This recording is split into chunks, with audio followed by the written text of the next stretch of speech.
just as I may be.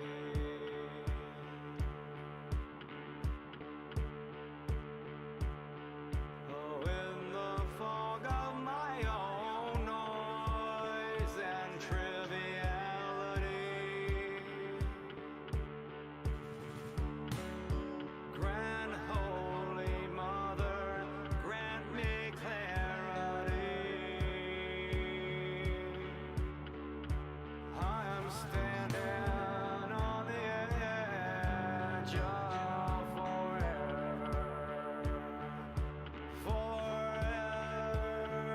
among infinity, witnessing the majesty, calm in this humility, witnessing the majesty, hope as far as one can see, witnessing the majesty, witnessing the majesty, witnessing the majesty, standing on the edge of forever.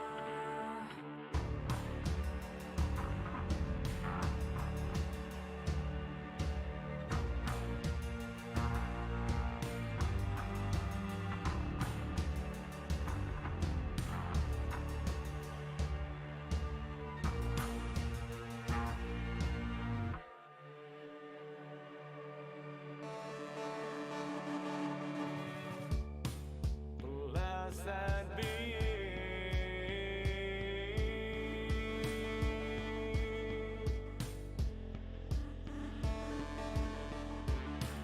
this reawakening.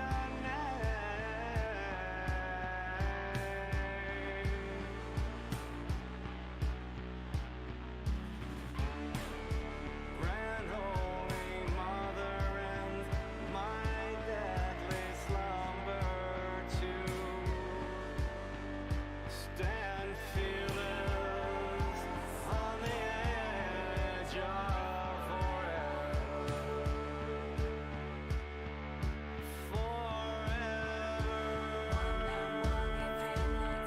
Witnessing the majesty, calm in this humility, witnessing the majesty, hope as far as one can see, witnessing the majesty, witnessing the majesty, witnessing the majesty, witnessing the majesty, witnessing the majesty, witnessing the majesty, standing on the edge of forever.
So what's going on, everybody? Welcome to another session here of D&D Civil War Empire. Tonight, our champions of the Empire are going to attempt to pick up the pieces and figure out exactly what path they need to take as they move forward after being denied by the Mother of Magic, Mystra. But first, our typical news here. Right around the corner on Sunday, we have Ascension that's, I'm hoping, is confirmed. They're saying yes. We have 3 yeses and 1 hasn't responded. So hopefully it's a good to go situation. We'll let you know on Twitter. If you don't follow us there, be sure to do so. We'll keep you all up to date on everything that's going on. Tyranny is coming up on Monday as well. Like always, it's our only weekly game right now, so we're happy to bring that to you guys every week. Giants comes back on next Wednesday, which is going to be super exciting. A lot of fun. They just found their way onto a big floating castle with a hat on it. It's madness. That's all it is, just madness. Alliance is not back this Saturday, but the following Saturday on the 22nd, so we hope to see you there for that. Brewing Storm, who I thought was supposed to be playing yesterday, is on break until the 26th, so they will be back not this coming week, but the week following. And then, as a reminder, our dual Civil War session is coming up on the 21st of July. So we hope you guys will tune in for that. That should be pretty exciting as well. I know we're waiting on 2 players right now, one of which should be jumping in any minute now. And as soon as they do, I'll drag them in. Let's drop over to Discord here and see how everybody is doing over here. You guys ready? Yep. They'll ever be. We'll do recap as we wait for our other 2 to get here, and then we will start the session. All right, so let's see. Last session, our champions followed their path towards the second shard of Twilight, supposedly hidden within the Temple of the Weave. They venture forward, making their way to the eastern shore of the Sapphire Woodlands. And it is there that they opted to head north towards the Midnight Woods, and instead ignoring the village of Elotiran. As they approached the woods, many warnings attempted to run them off, but instead they made their way into the magical forest. Hearing some birds in the area kind of whistling a tune, Avalana would take out her mandolin and begin repeating the chords, though she would immediately notice a familiarity to it. She would begin to quickly recall the note that it was found from Eleanor's book. As she finished off the song, she was then greeted by a Kenku, who magically appeared before them. He would attempt to guide them through a pretty brutal maze that ultimately led to a few encounters, but not enough to really harm anybody. At the end, the champions would unlock the passageway leading downward beneath the Midnight Woods. It was here that they realized their location, the Temple of the Weave. Faced before them a puzzle, finding a way to unlock the chamber so that they can continue onward. It took a few attempts to figure it out, but it was Avalana who was the only one capable of entering into the chamber. And as she pressed forward, the whites would begin to awaken, eventually making their way out to rejoin with the rest of the party. And while they fought, Avalana would find herself in a bit of a situation. 3 options lied before her: royalty, revenge, and valor. Knowing little of her father, Avalana's choice was clear: learn of her past and of her present. As visions and whispers began to enter her head, she learned of her lineage, daughter of Evos Gladamain, brother to Lady Gladamain. However, as the story began to finish, the words, "It is done," echoed through the chambers. After many attempts, though unable to really progress, Avalana cursed the Mother of Magic. And this is where we will pick up our session tonight. Where is Spoon?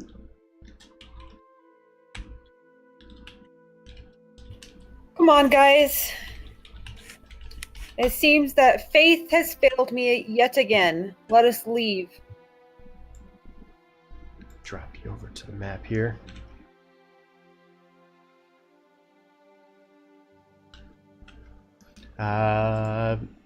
Yeah, so as you kind of say this, everybody begins to gather some of their belongings and such. Take a moment to kind of collect your thoughts of what went wrong, of what should have been. You wonder about the path ahead and how to continue on.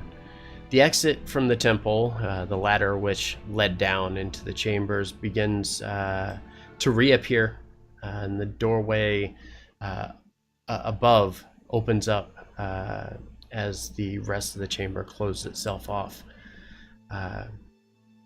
As the doors in the chamber begin to completely close, however, the floor begins to rumble and quakes the ground beneath you.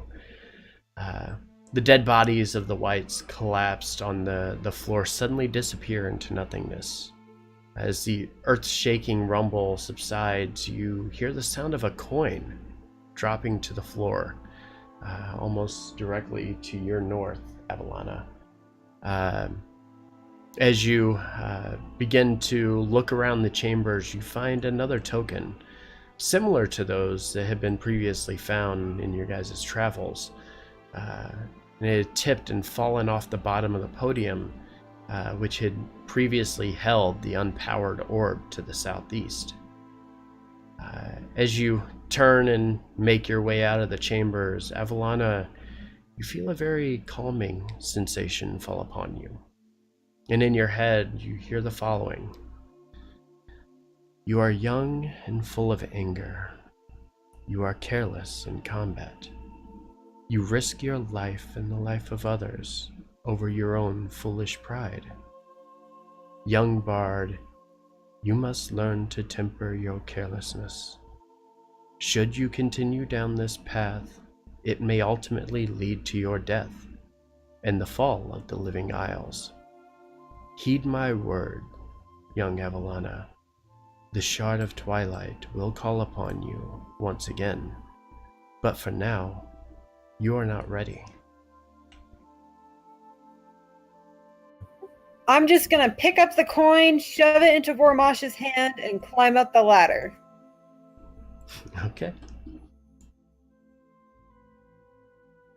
Kinda wish everybody was here. So yeah, is that what you guys are gonna do? Is head out of the chambers and start making your way? Where are you headed, actually? I think we're gonna go to the village, right? Yeah, that was what you guys had been discussing. You were gonna head south and make your way towards Elotiran.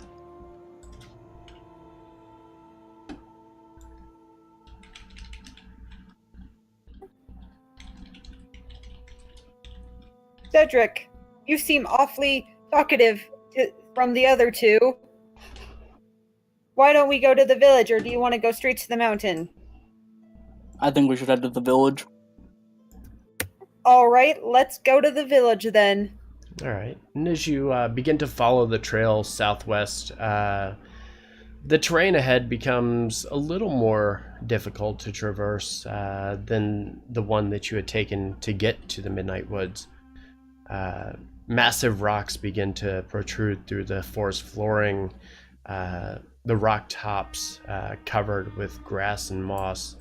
The path ahead changes from the dirt path that you had previously walked to very large blocks pressed into the ground, making a stairway that leads up the hill ahead. Near the top of the hill, a village lies directly ahead, one that you believe to be Elotiran. The village itself is built upon many rocks along the hillside, with wooden stairways that connect each of the buildings together. A short wooden fence surrounds the village itself, appears to be more for decorative purposes than defense. The houses are scattered, all in various sizes, though all carry the same unique architecture of the wood elves of the region. And as you begin to look around and follow this path into the village, you notice that a few houses are actually sitting on top of very large boulders, using rock, wood, and other ropes and materials to build trusses underneath of the buildings, holding the edges of the structures in place firmly. The population of the village appears to be very small and doesn't appear to have grown or decreased much in recent years. Only a handful of elves can be seen, many just wandering around doing their own thing, with an occasional onlooker that stops watching you as you begin to approach the village. The closer you get, a tall female wood elf begins to walk up, and I'm going to share this with you.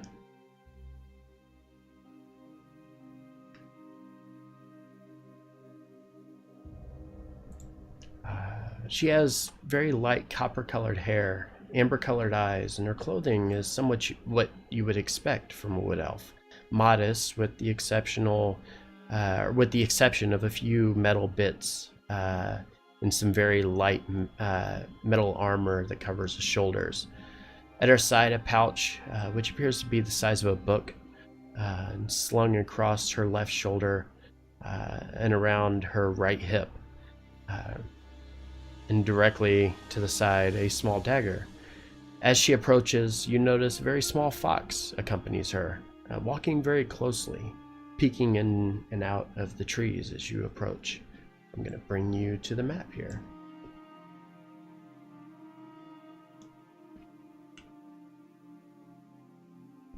And I should actually put some tokens down, huh?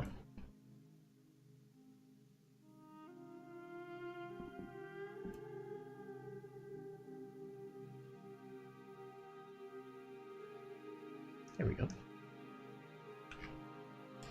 And as you approach, she quickly speaks up and says, you lost friends.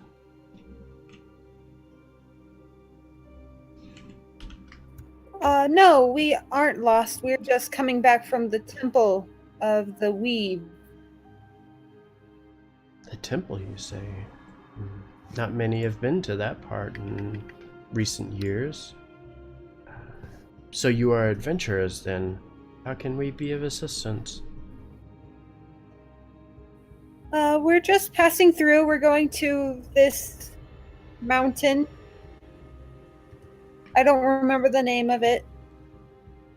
The mountain's name is the Iron Mountain, but where you're going to... We're going to the Iron Mountain. Where you're going to is called the Forged Summit.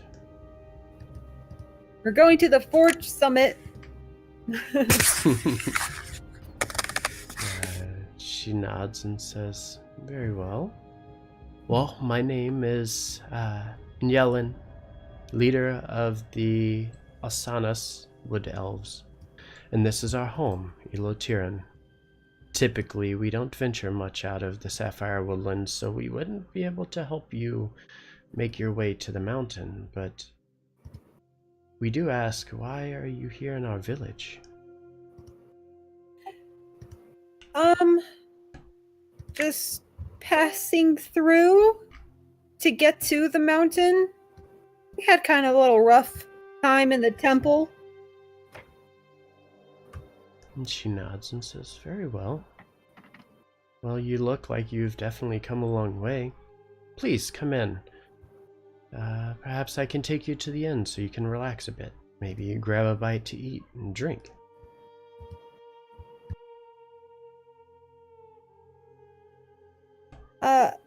I asked her if she's heard of the Gladomain family. And she kind of smiles and says, but of course we've heard of the Gladomain. Gladomain are very important individuals in our realm, as I'm sure you are aware. Have you heard of Lady Gladamane's brother? She kind of frowns a bit and says, "No, I'm sorry. The customs of the Gladamane, the males are mostly commoners. They don't consider them royalty in any way, so it's hard for me to say that I have ever heard or met an individual that would be described as her brother." Okay.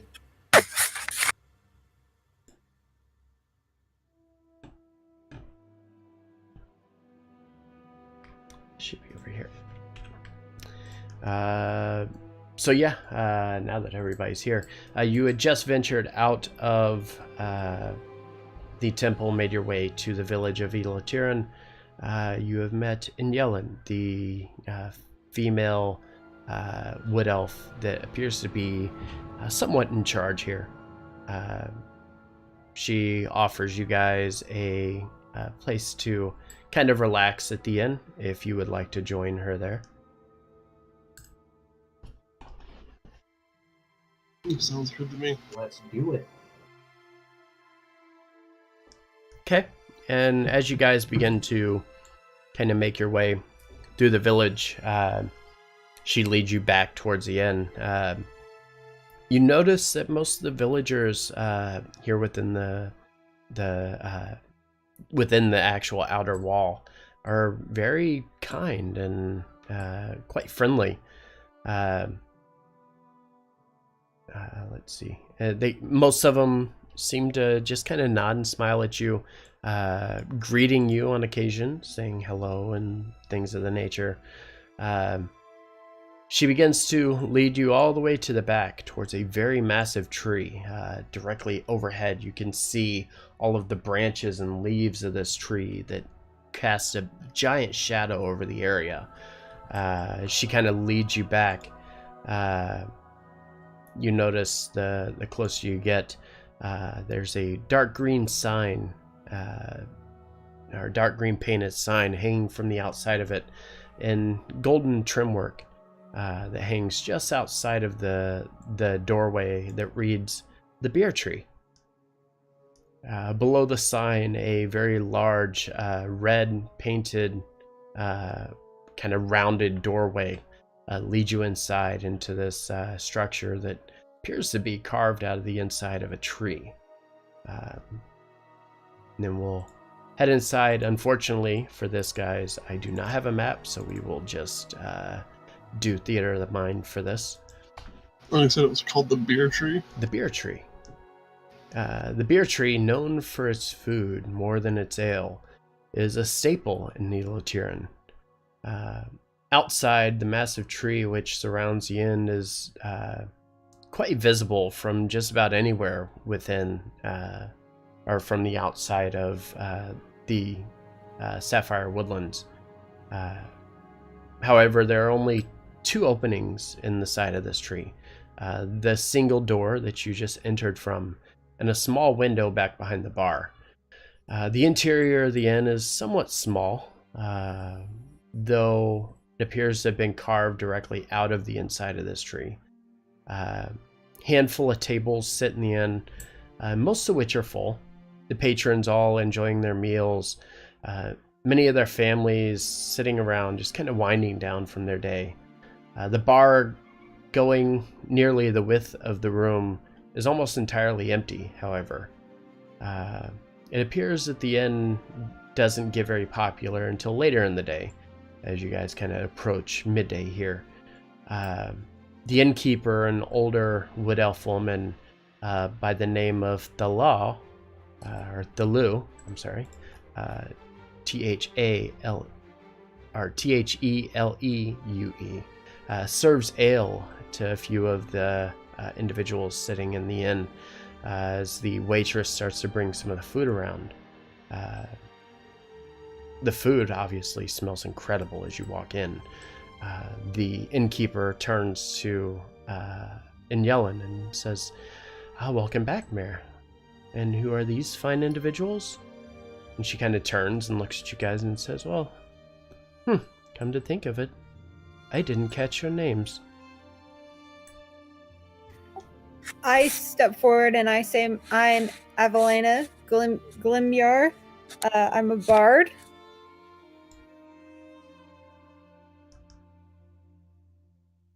Anybody else? I'll step forward and say that my name's Dr. Jehoshaphat, and this is the rest of my companions. We're here. We're actually traveling through as a quest for the kingdom. As you say that, the innkeeper says, for the kingdom? Well, then I guess everything will be on the house. Vormish raises his cup and says, that's what I like to hear. Vormish Edry, by the way. As Vormosh raises his cup, I'm speaking up to say I have to pay something. No, you don't. See, on the house means they'll pay for it. Well, as you guys begin to introduce yourself, and Yellen turns to Cedric and says, and who might you be? You look somewhat familiar. I am Cedric Marsk. Marsk. It's a familiar name. Any lineage here? Not here, but from the Sword Coast. Why does that name sound familiar? Maybe happenstance, I don't know. And as she says this, the innkeeper says, well, my name is Thulu, and this is my inn. Today we have pickled pork, biscuits, and a tankard of ale for 11 copper. Oh, I'm sorry. I offered this to you for free. And then she stops and kind of corrects herself and says, we also have vegetable stew and a mug of ale, if you would like that, or just a mug of ale. I mean, I can kind of supply anything you need. What would you guys be having? I pull out 11 copper because that's the only thing she had set a price for, and I give it to her. She kind of grins and says, oh, no, dear. You're here for the kingdom. We wouldn't dare ask I for any refuse money. to take it back. I'd put a hand on Eli's shoulder and say, it's alright. Just go with it. No, I want to pay her. A tip. Say it's a tip. I snap my fingers and tell her that. And so the innkeeper begins to gather your guys' orders. Kind of anything you want at this point, you can kind of rest and relax. As Thulu makes her way back behind the bar, kind of gathering the food and ale for you guys, Yellen brings you over, sets you at one of the tables, and begins to try to figure out why you're here and what it is you need. First, I'm going to ask her, is there a way I can give the innkeeper money that she'll accept? Offer as a tip. She kind of grins and then nods, agreeing with Vormosh, and says, perhaps if you wish to pay, then you can leave it behind as you're making your way out of the building. Okay. And I'm going to just start muttering like 10 gold. And I'm just going to start muttering that as she starts talking to us. As Avalana... Wait, can I hear Avalana whisper 10 gold? Yes. As she says 10 gold, I choke on my ale. And she kind of looks around the table and says, so, what brings you to our fair village? There's not a lot here, but we may be of some assistance, as I can assure you.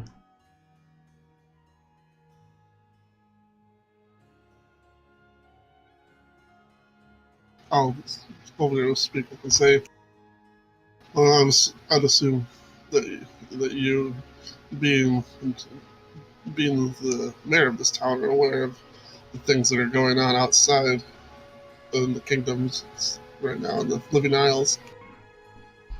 And she kind of nods and says, generally, our people shy away from these kind of situations.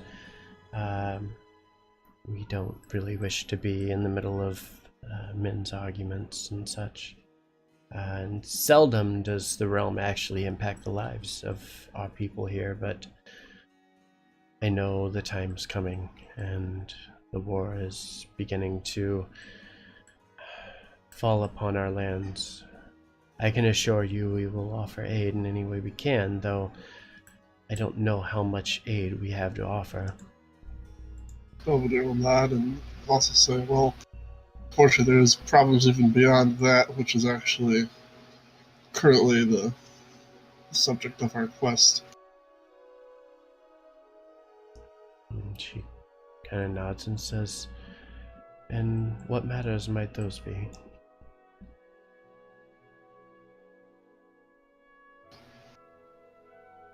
We're looking for certain objects, you could say.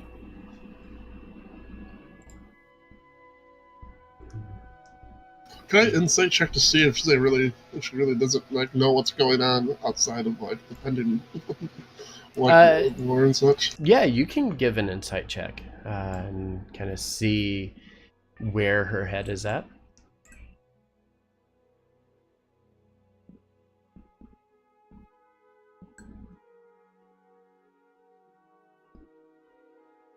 I should silence it. Yeah, so as you're kind of talking about the war and everything that's going on, you're paying very close attention to Yellen, trying to figure out exactly where she stands, if she understands the gravity of the situation. And as you begin to talk to her, she fully comprehends everything. They do get news from within Stormholm Keep. So it's not that this is something new or a surprise to them. However, they generally do keep to themselves. They don't bother with the rest of the realm because they're wood elves. They can fend for themselves and they take care of, their property. They worry about who they are. Though, again, as she mentioned, they're not afraid to step in if necessary. But you can tell that she's a bit worried about it. You can't tell why she's worried, but you can tell that she is definitely worried about the circumstances. I ask her if she's heard of Tyrus, the god, not the Gladomane. And she kind of shakes her head and says, only the rumors that I have heard throughout the realm. I don't know much more than that. We haven't had any run-ins or any circumstances here that would bring this individual to our lands. Well then, you could just say, consider yourself very fortunate. I can give you some ease though that he's not a god, but he's still a very powerful individual. And she nods and says, it's very fortunate indeed that our people haven't had to deal with this individual, so to speak. But as my colleague here said, our quest has brought us to this area and is indeed has to deal with this individual. In fact, we have come back from investigating the I can't remember what it was called. Temple of the Weave. Temple of the Weave, that's it. And she kind of smiles and said, I haven't seen the temple in so many years. How does it stand? It's pretty hard to get into. Yeah, Double G will laugh and chuckle at that. Yes, I can imagine that the mother of all magic would make things a little harder to reach than just simply unlocking a door.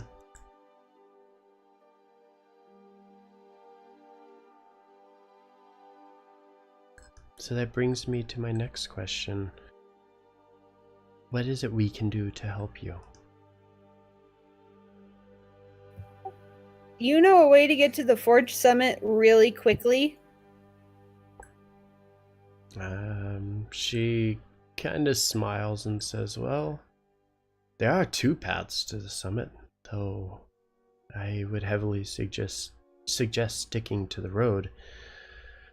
You can't miss it from that direction. The road wraps around and leads directly to the hillside.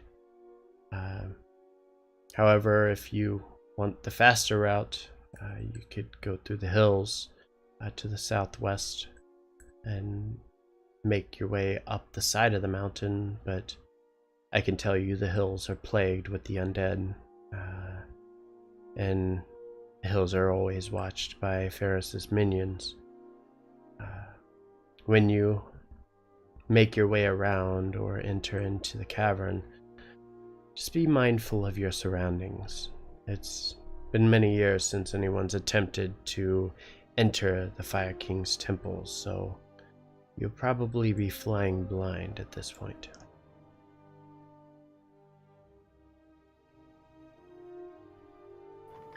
Yeah, seems fine. We've kind of been winging it this entire time, anyways. How much faster is the traveling through the hills compared to traveling on the road? She kind of thinks about it for a second and says, well, maybe a few hours, but then again, you have a very steep climb if you go through the hills.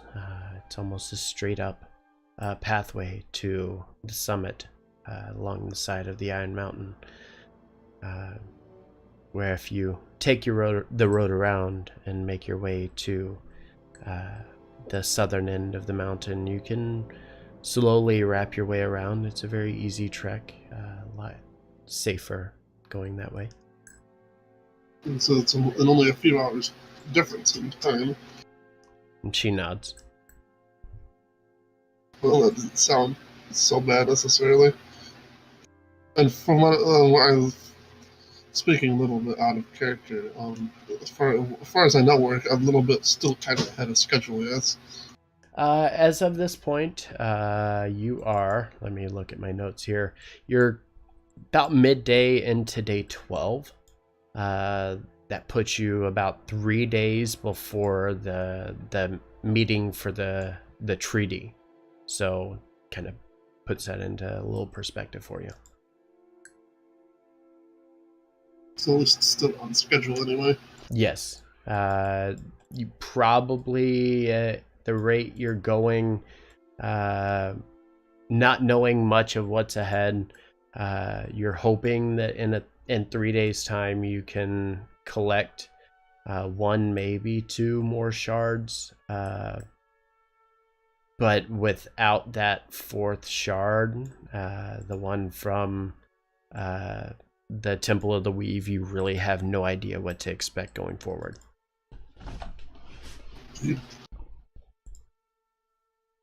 I'll look to the rest of the party and say, what do you guys think? Well, it's important we collect as many shards as we can, yes. As for the 4th one, I feel like that's a cross that bridge when we get to it scenario. I feel we should take the safer road to the Forge Summit. Also, yes, the safer one would be best. I'm not the best climber. I think our safety would be better than getting there a few hours faster. And as you're kind of saying this, and Yellen kind of nods and says, I wholeheartedly agree. It's much safer to stick to the road where it's going to be a little safer. I know that the Fire King does not take kindly to intruders, so the less you are seen by the Fire King, the better.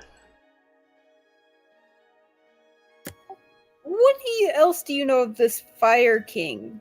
Like, any advice do you have for us?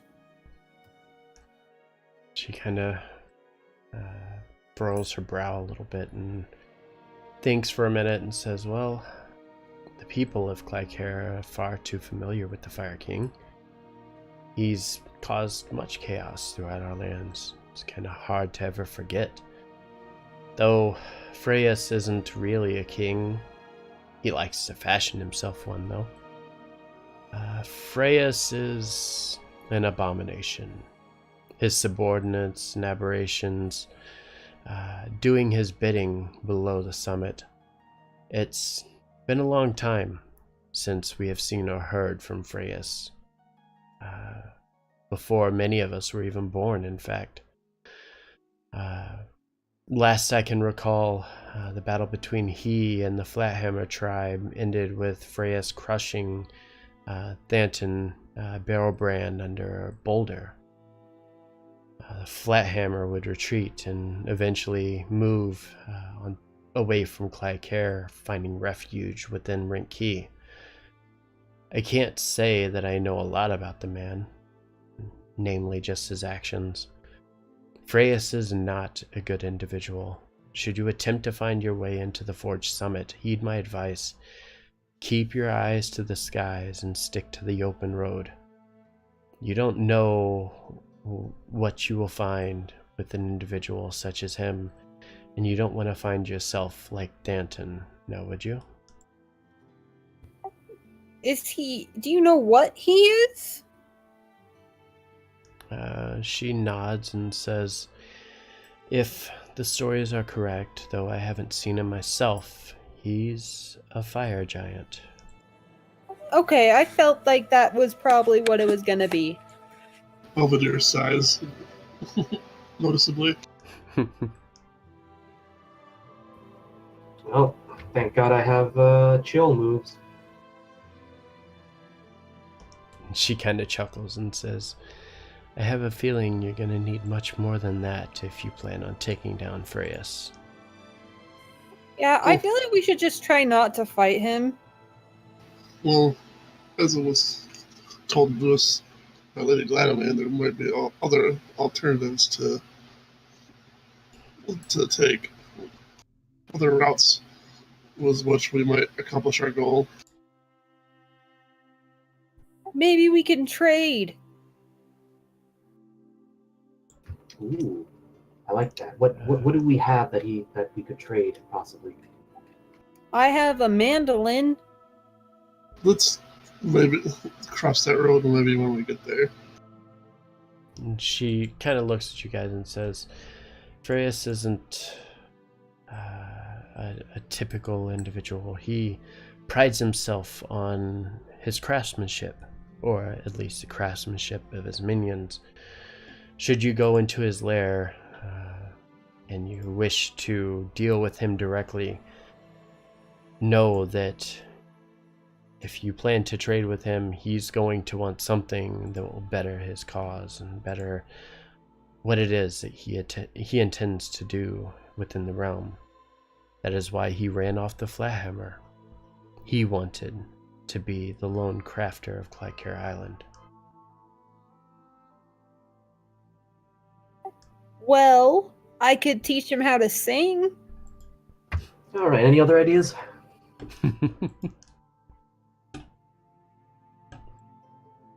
I feel like it might also. Indeed, he is as egotistical as is suggested. Usually it's best to play to those sorts of things. I could write him a song. That actually may not be an entirely bad idea. A song about what a great person he is? No, just like how awesome he is. Like how he's so great in battle and how he makes such cool stuff. Because those are the only two things I know about him right now. I can tell you that stroking his ego might help, but there are no guarantees with this individual. He's a bit unhinged.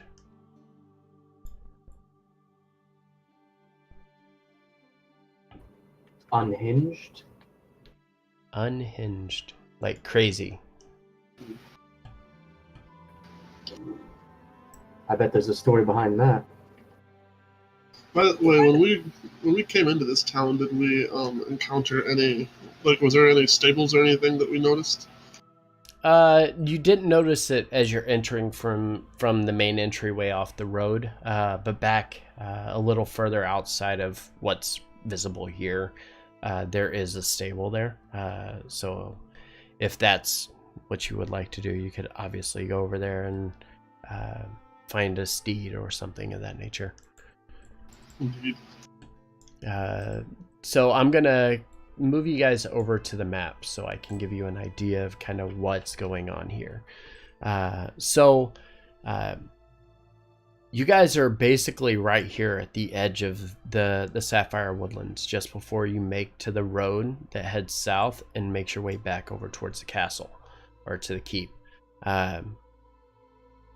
She's suggesting, instead of coming this direction, which would lead almost a straight shot to the Forge Summit, she's suggesting taking the road, which would wrap around by the keep and then head south and make your way over here to the side of the mountain that kind of wraps around like the southern edge of this volcanic mountain, and then makes its way over to the summit.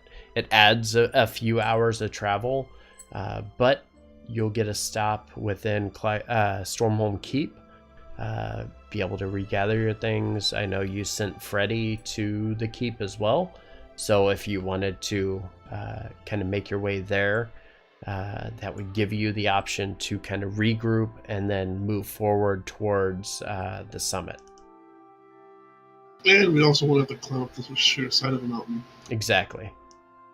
Because yeah, it's going to take a long time, because it's everything there, as you're kind of looking over the map there, everything between the southern edge here of the woodlands all the way to the end of the summit is nothing but hills. So you're constantly climbing hills, and it's going to slow you down until you get to the very southern, or the very northern edge of the mountain, and then it's almost a straight shot up, taking the path up that way. If we go to Stormhall Castle and meet with Freddy, would my pearl be done? You did send him back to Kalido. It was a 2-day process. You have now spent more than 2 days. You spent a day in the hinterlands, another day of travel to get over to the woodlands. You would take another day to get back to Stormholm Castle. So by the time you get there, your pearl would be ready for you. Awesome. So I vote we take the path that wraps around the Stormhole. I grab my ring and we go book it towards the summit.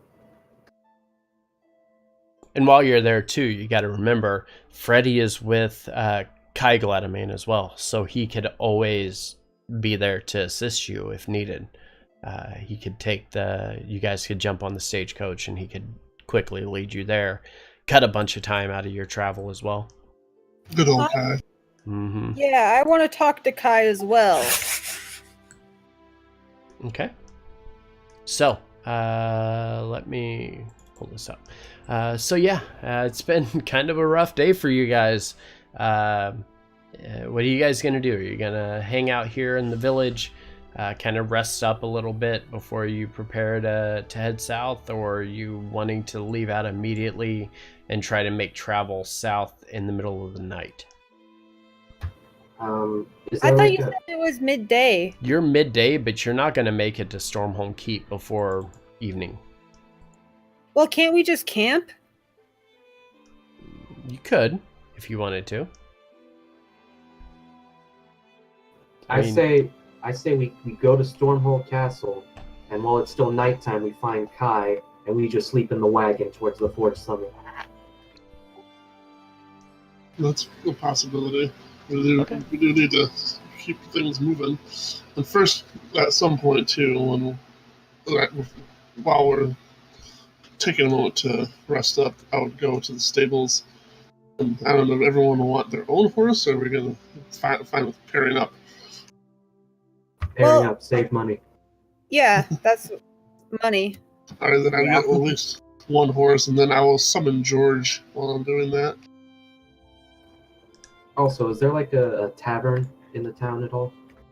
I think we're in the tavern. You're in the tavern. Oh, okay. Right. You're in the beer tree. So I go up and I go, I would like a bottle of your second strongest alcohol, please. Sealed bottle. The innkeeper, you're going to make me go and pull up that note because I don't remember her name. 1 second. There we go. Yeah, the innkeeper, whose name is Thilu. She kind of looks at you and says, well, we don't have a lot here, but we do have this. And she kind of reaches down, grabbing like this cask. It's something that they've been working on for quite a while. It's kind of like an experimental brew that the different chefs and stuff within the beer tree have been trying to make. And she kind of smiles and says, you want how much? How much for 2 of those bottles? She has a full cask, so if you wanted like a cask of it, it would be like 10 gold. If you wanted 2 of them, she would have to kind of rush to the back and try to gather enough to fill a second one.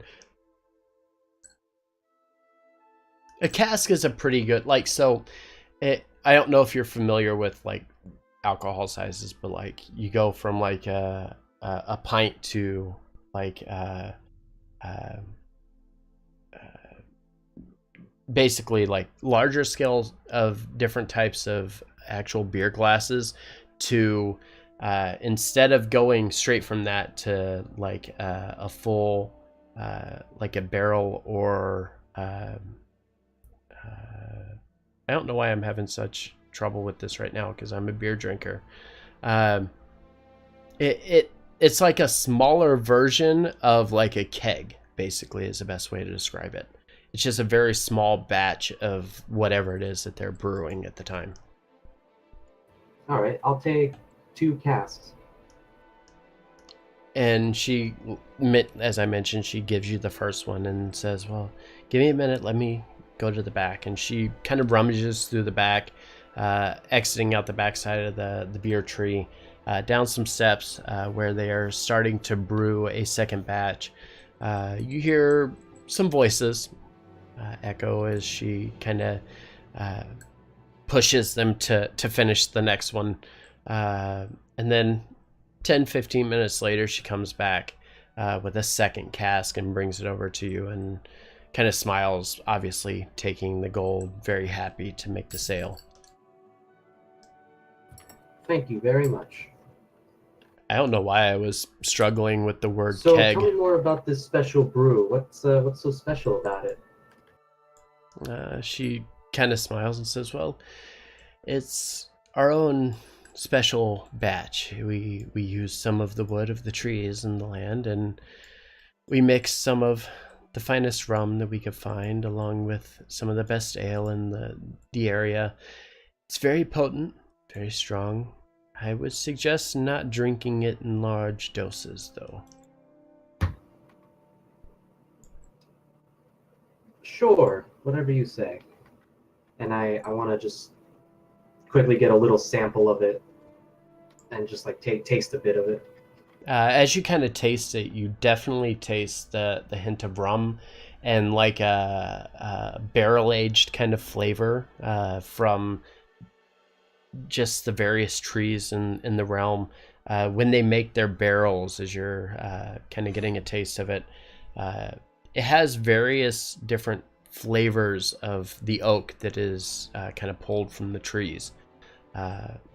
And as it sets and kind of matures within the barrels, that taste is very potent and it stands out, very smoky, like an oak flavor. But as you taste it, it's very, very bitter and very strong. It's enough that, like, as you take a drink, you're kind of taken back a little bit and you're like, oh, I better slow down. This is gonna be too much for me. Oh, wow. No, you weren't kidding. I seal it back. I'm like, yeah, okay, this is good. This is good. Thank you very much. And I walk out.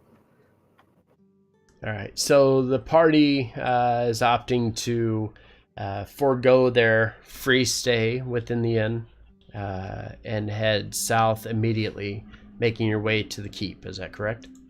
Yes. All right. So as kind of midday, the sun's overhead, kind of blocked out. By the way, Yeah. I left 2 silver pieces as a tip because I didn't know how much to leave. Okay.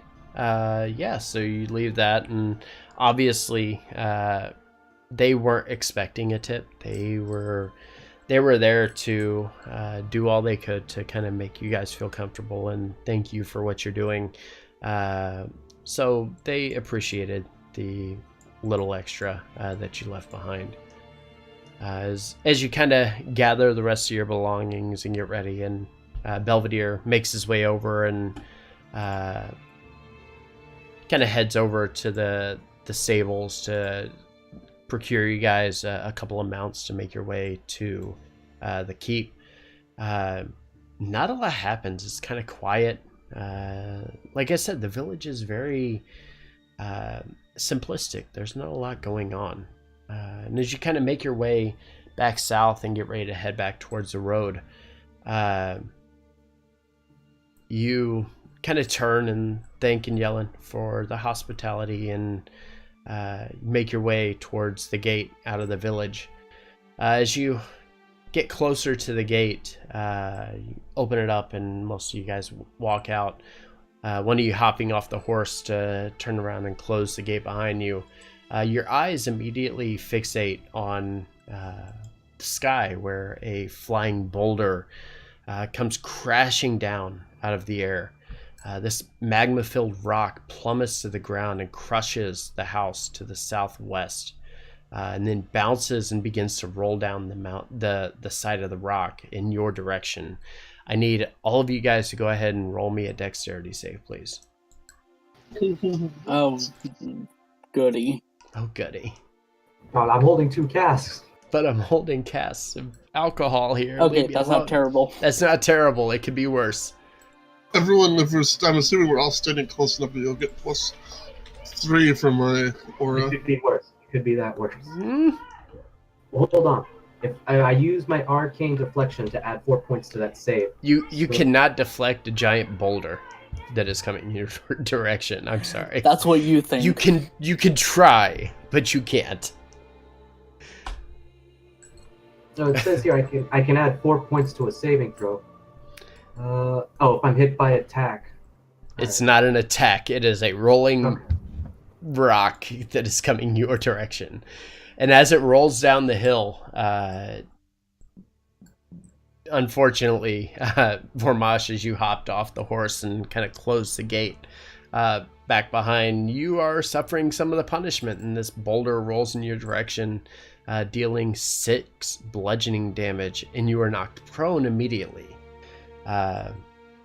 The people of the village begin to kind of flock around the destroyed home and completely ignore you, who got flattened by this rock. They kind of search through the home, and they find a woman and her small child inside and quickly unearth them and bring them outside. I'll rush over as well to see if they're alright. Okay. Yeah. Yeah. Same. You guys quickly rush over to the house and take a look. Vormash, on the other hand, he's embedded into the ground, like the boulder ran him over, and he's underneath of where it was at. Mosh up. Ow. Ow. What? Why is everyone running over there? I was the one that got ran over. Help me. 6 points, guys. Oh. Oh, 6 points. I go, Avalana, how are the casks? Are the casts okay? Are they okay?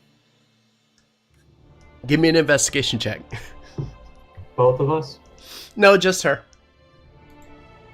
You asked her, so I'm gonna have her check. Yeah, they're fine. I'm sorry, Vormash, but they're broken. They spilled everywhere. Insight check. Yeah, you can insight against her deception.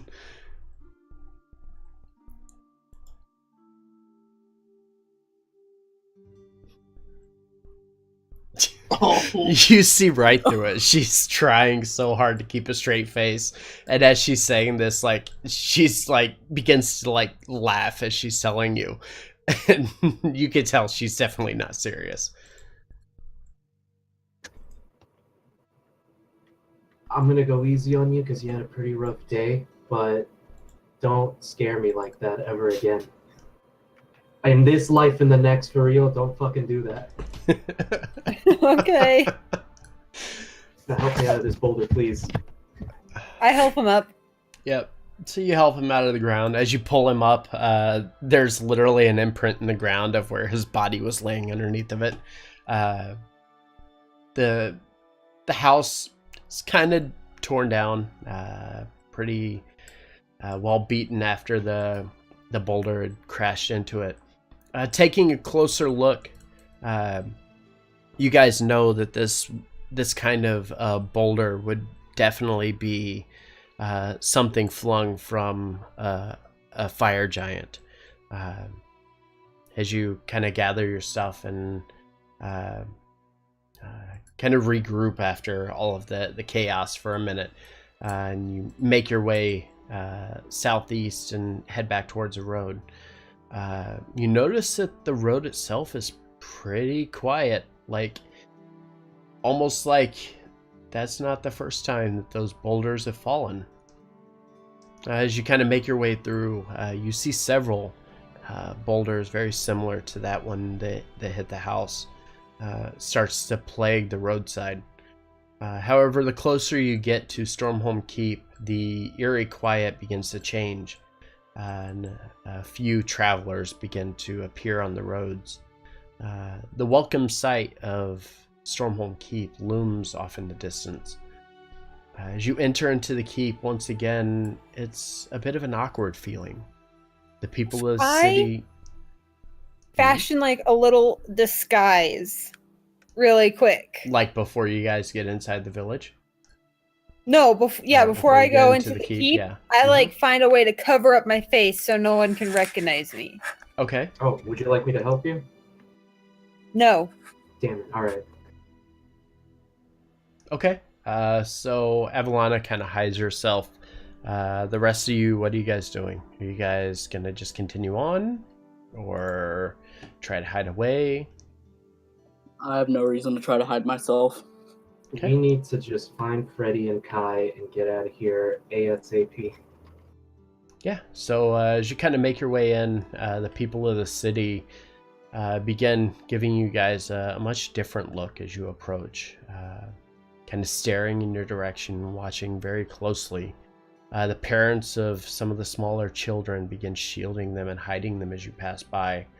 Oh boy. As you make your way towards the marketplace, nobody says a word to you until Freddy quickly rushes up and kind of joins your two horses as you enter into the town.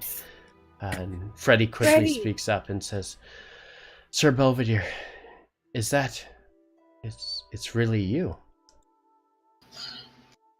Yes, it is really me. What's happened?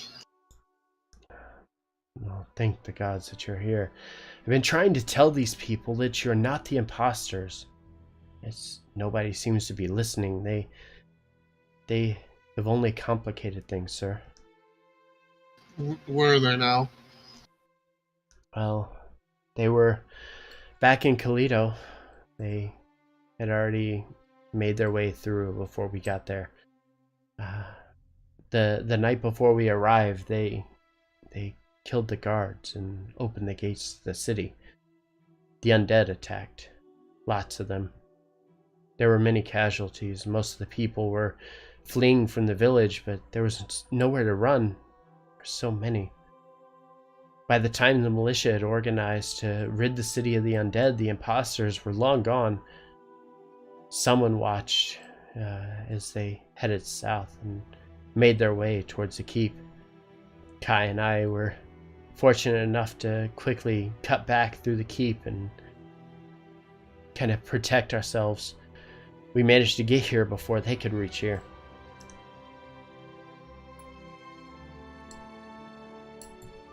And where's Kai now? He kind of points back towards the castle and says, "Once we secured the keep and warned the king of the doppelgangers, the king made his way to Kalido. he wanted to be there for the people to ensure the proper resources were being spent and the repairs were being made to the city immediately. King's advisors watched over the keep, and the eldest son, Cassius, now commanding the local militia here, made sure that the people of Stormhome Keep were safe. Kai, in the process, has been helping to mobilize some of the troops and point them in the right direction, showing them some of the hidden pathways and ways to protect themselves. If we need to get a hold of him, it shouldn't be too difficult to reach him. What about the doppelgangers? You said they have been here? And he nods and says, yes, they attempted to make their way into the keep, but fortunately, Kai and I were able to cut them off at the pass, and by the time we got in, we were able to secure the keep and keep them from entering. We understood the situation, knew that this was going to be very dire for the people here should they get inside. Shit. We need to capture them. Belvedere's cursing very heavily in Dwarvish. It's a good language to curse in.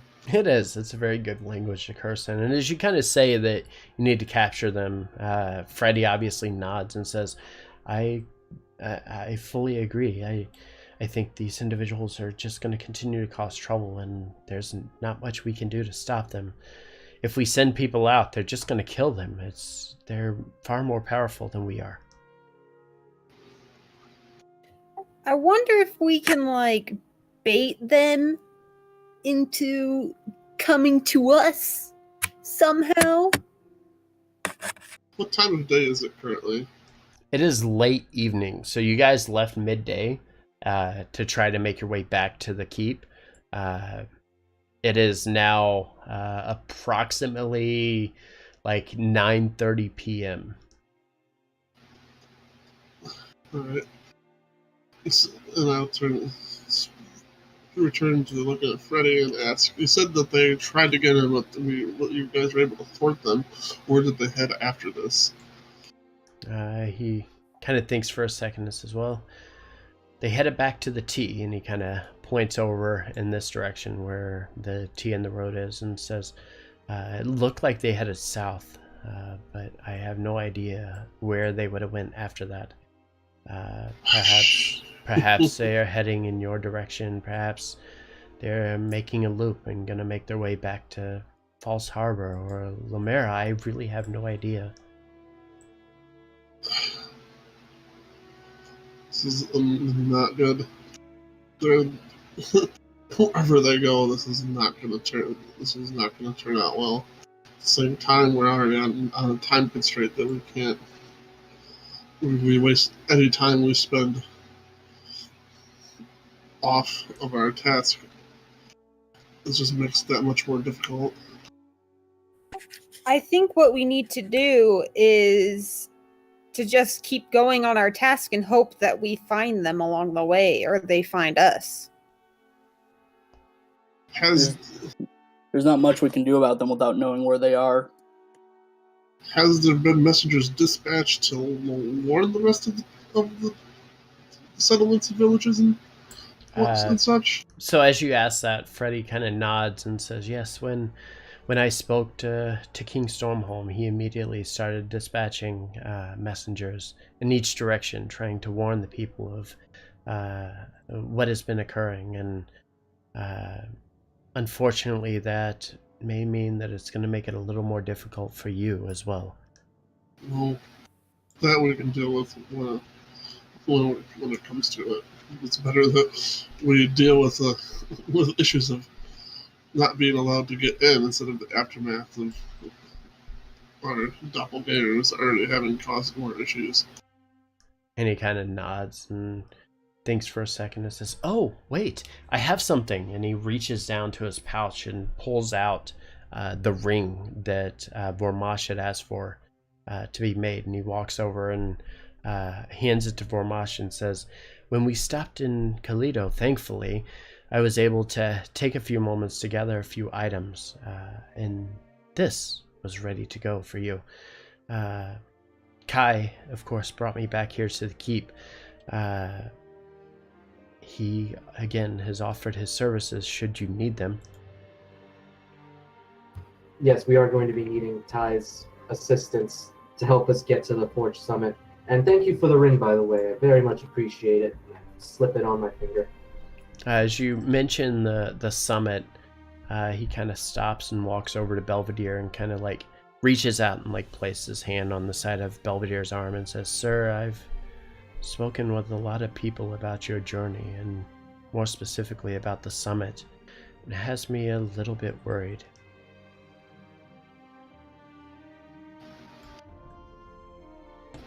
How so? Well, you see, the heat from the summit is incredible. The Fire King, he keeps his forges very hot at a blistering temperature. As such, I took the liberty of procuring you this. And he kind of reaches back again to his pouch and pulls out 4 very small vials of a liquid that glows an orange and yellowish color. And he hands one to each of you and kind of nods and says, "If you're going to survive, you'll need protection from the environment. While these won't protect you from magic, or in the event that you fall into fire or lava, as it may be, they will at least keep your body temperature at a level that doesn't make you go ill or drive you completely mad. However, you won't have long, maybe 10 hours before the potion wears off. I would have gotten more, but he finished them just as you arrived to the keep." It's appreciated. Thank you, Freddie. You're doing great. And thumbs up. I give him 2 for bringing me my ring. 2 thumbs up, because he brought you the ring. So at this point, the unfortunate part is you have no idea where they went. As I mentioned, the doppelgangers headed towards the T and then headed south, but they lost track of them as they headed in that direction. So they could have headed west and down the path here, though you have no idea to know where they're going, or they could have turned back and headed back to try to make their way across the bridge and headed over towards either back to Toledo, which would seem a little strange if they went back there, or headed over towards Lomera or False Harbor. At this point, you really have no way of knowing what path the doppelgangers have taken. Is there any other news that you've brought us? Any word on how False Harbor's doing? He thinks for a second and says, "Well, we haven't gotten any major updates from False Harbor. It does appear that Luthard is starting to recover a bit, which is good news. The people are finally going to get their magistrate back. But it's been a number of days since we have heard anything from False Harbor itself. Lomera seems okay. Word from Lomera is that the wizards continue to do their own thing and attempt to avoid the rest of the Isle of Clycara, but I feel that they're being drawn more and more into this war, and whatever side gets them to join will quite possibly have an advantage."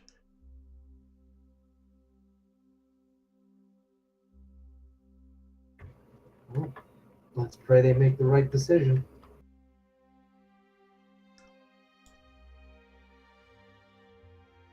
Also, I'm gonna need some help with these casts on the wagon. Do you think these will fit?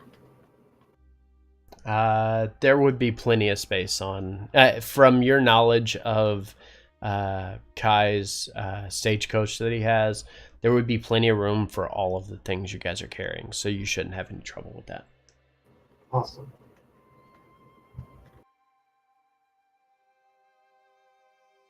So are we gonna find Kai and go? Time of the essence and all that? Yeah. Yeah. And Freddy kind of nods and says, "Well, if if you want, I can go and grab him and make sure that he's ready to go. He said he would have his stagecoach ready at will. So if you want, I can go and find him immediately and we can get on the road. Yes. Yes. And are we just gonna wait for him out in the open, or are we gonna wait for him somewhere else? Especially we should step in someplace without just standing out here. If there's anything we wish to grab, see if maybe any sort of resupply has been done since we were last here. So, and I'll throw you guys back over there because it would make sense that you can at least see the map here. So, to give you an idea of kind of where you're at, you're coming in from the northern end here. As you kind of made your way in, you made your way to the split and then headed back north. Freddy caught you just as you were getting ready to enter into the market area, or just before you were entering. I guess that's the noble section, right? Yeah. So just before the noble section right here, leading in towards the market, that is where Freddy had caught you. So you're currently at that Y in the road. Kai Gladamain obviously would be a little closer. I'll actually move this over too. Hold on. Move your little token so you're in the right spot. So yeah, you're over here. Kai Gladamain would be a little closer, like over in this area here. There's a small stable. It's this building here. He's kind of got all of his things prepared and ready to go, waiting for you guys to give him the word that you are prepared to move forward. Well, actually, there's probably not anything open at this hour, is there? Or... Yeah, at this hour, most of the market is kind of closed off. You'll find an occasional inn or maybe some random vendor who's keeping his doors open late just to make a last little bit of money. But for the most part, most of the things are closed up by now. Well, no time like the present. I open a cask of that brew, and I have 3 glass bottles in my pack. I'm just gonna fill those up with the brew. All right, and I assume you guys are sending Freddy off to go and let Kai know to get prepared and everything like that. Yeah. Can I go to the Temple of the Gods really quick? Yeah, you sure can.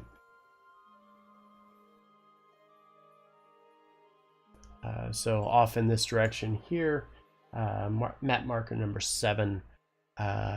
Again, I don't know if you need a description or anything, but walking in, it's really not very busy right now, obviously.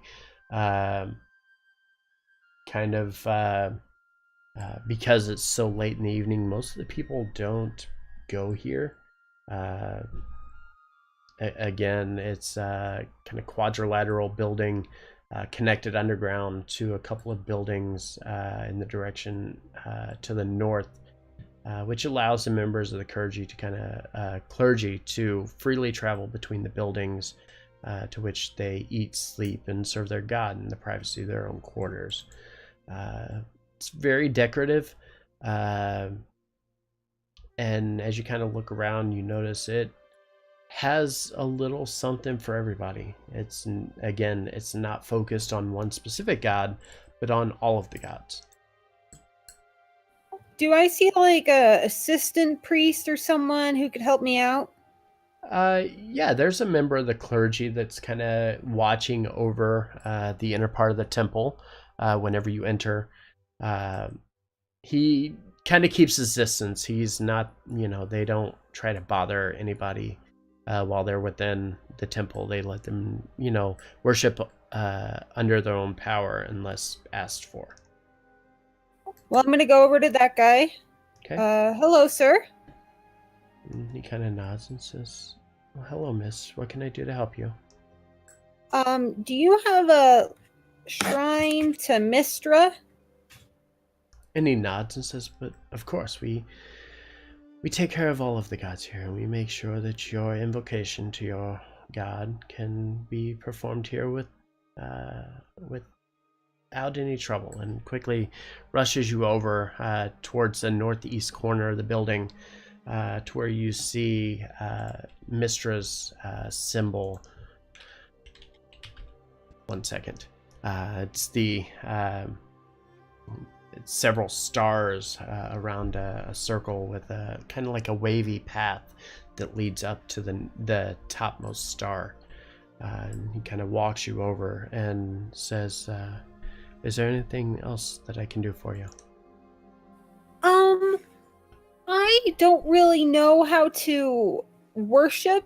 Is there something I like leave for them, like some gold to show that I'm like, hey, I'm thinking of you, or like, what do I do?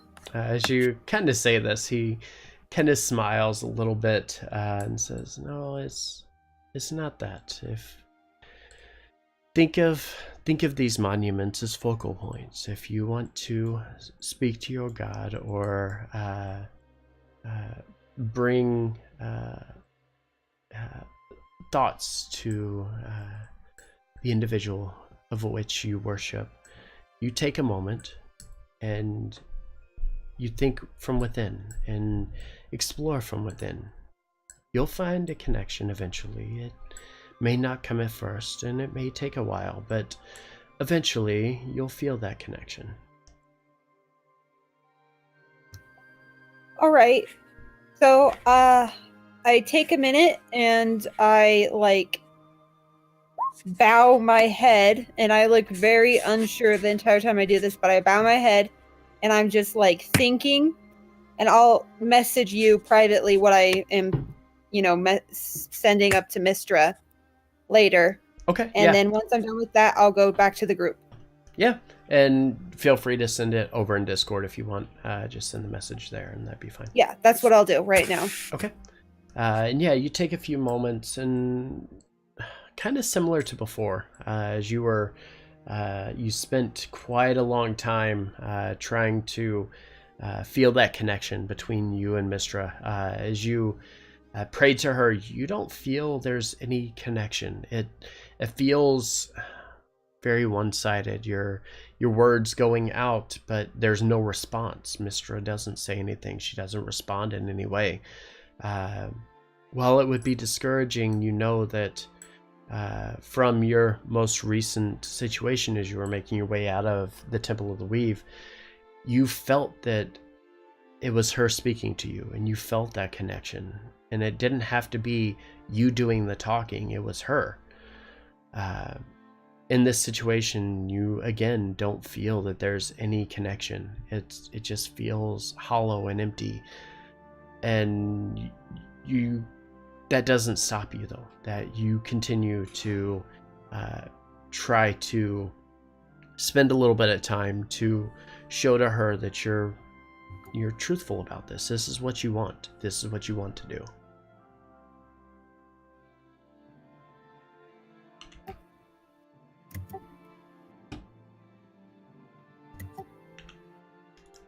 What is everybody else doing while you're here in town waiting for Kai's stagecoach to be ready? I already did my brewing thing, so I'm just standing right here, making sure Ty knows we're here. If anyone else wants to go do their thing, I'll hold up the fort right here. Okay. Perhaps I was going to attempt to see if any of the still open vendors and things had anything that could be of use for us, some supplies, potions, maybe a random magic +1 longsword, something. So as you kind of look around through the market, you're not seeing much going, as you kind of browse through. You do see a couple of random vendors, but most of them are just generic kind of goods, adventure stuff, ropes and backpacks and that kind of stuff.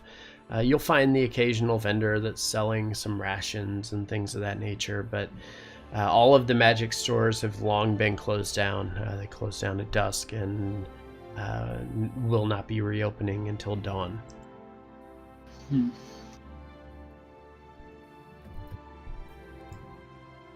Depending on how long it takes, I'd be able to do some of my own brewing then to see if I can finish any of my potions that I've been trying to work on for like ages now. Yeah, I mean, you can spend.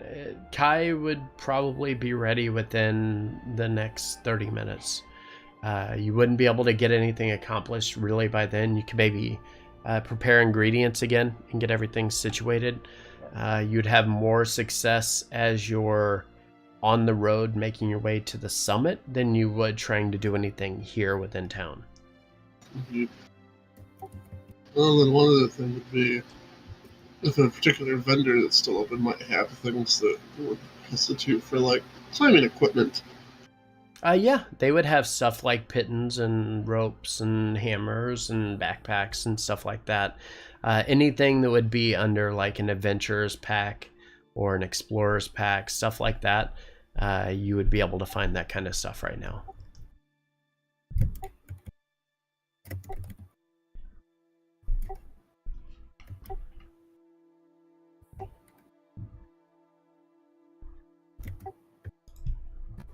I just want to, while I'm sitting out on just holding the fort, I just want to make a perception check just to look around, see if anything's out of the ordinary. Okay, and yeah, as you kind of look around the city, the people again, they're kind of watching you a bit closer. Still not quite buying into the fact that there are two groups of you running around, not really sure who to trust. But other than that, it's pretty quiet as you kind of look around the city itself.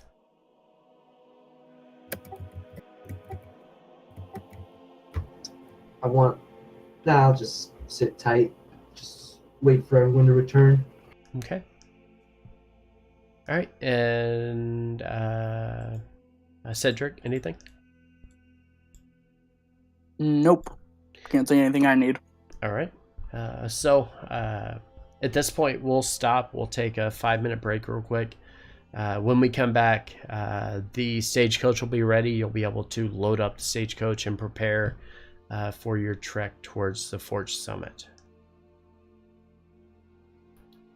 All right. Okay. I will be right back. I need to take a short break. When I come back, we will continue. Sounds good. From where we are at. It's about to get interesting and very, very, very busy. Lots of things going to go on. So stick around. So and I was thinking will we be each right back. pick up a Dungeoneer's pack because that includes the like stuff. Or unless we get it separately, I don't know how much what the difference would be. I Because do have a really Dungeoneer's pack. You already do have one. Yeah, it came with my starting gear. I had an Explorer's pack, so basically it's like the idea that we'd get the Python's hammer crowbar with it. Since we're going up a mountain, I feel like we should be prepared.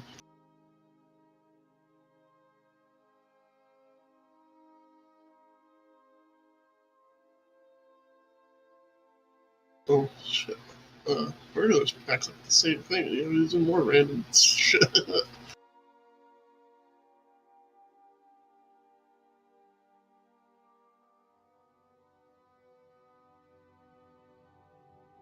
Oh, I'm back. Welcome back. Shows you what the difference. There's the difference between Dungeoneer's pack and a burglar's pack. Oh, less rations. Burglar's pack is the ball bearings, the string and bell. Yeah, it's basically like a Dungeoneer's pack and burglar's pack are almost pretty much the same, except that you get Dungeoneer's pack has 5 more rations. The burglar's pack includes the ball bearings, string, the bell, candles, a hooded lantern, and oil.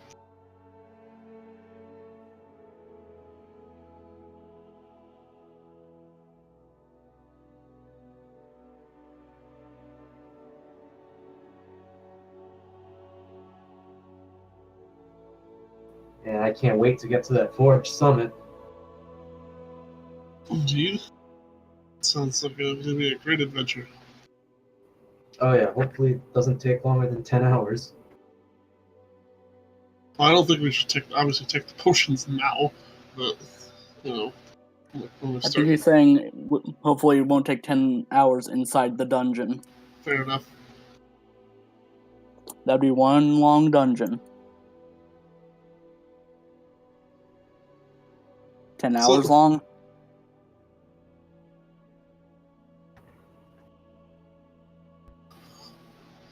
Well, I got the think you booze. do know. I mean, I do know, but you do not know. Yeah, I was not expecting them to have such fine quality alcohol on them. what kind of pack did Ivana did you or Mash start with? She probably had like a disguise pack or something, I would guess. Entertainer's Or pack an entertainer's pack, yeah.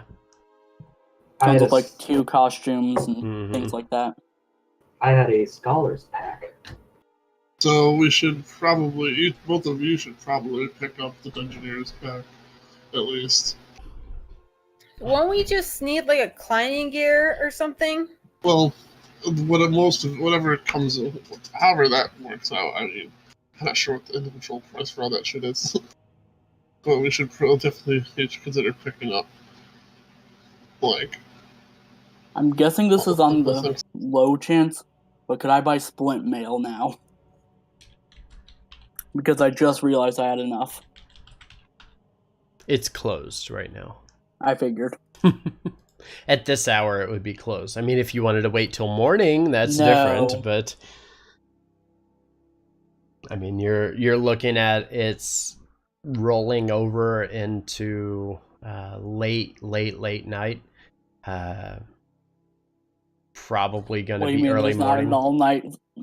There's not an all-night smith shop? Yes, it's called the Forge Summit. And it's going to kill you. Everything's gonna kill you. Just a big neon sign on the summit. I mean, you can't miss it from where you were at. The giant volcano that's always got smoke rolling from it. Yeah, you can't miss it. The boulder that crushed for Mosh. All I'm the assuming ones that's where that you came saw, from. all the ones you saw along the road, all of them had like veins of lava, kind of like pulsing through them. So you're pretty certain that this is definitely from a fire giant.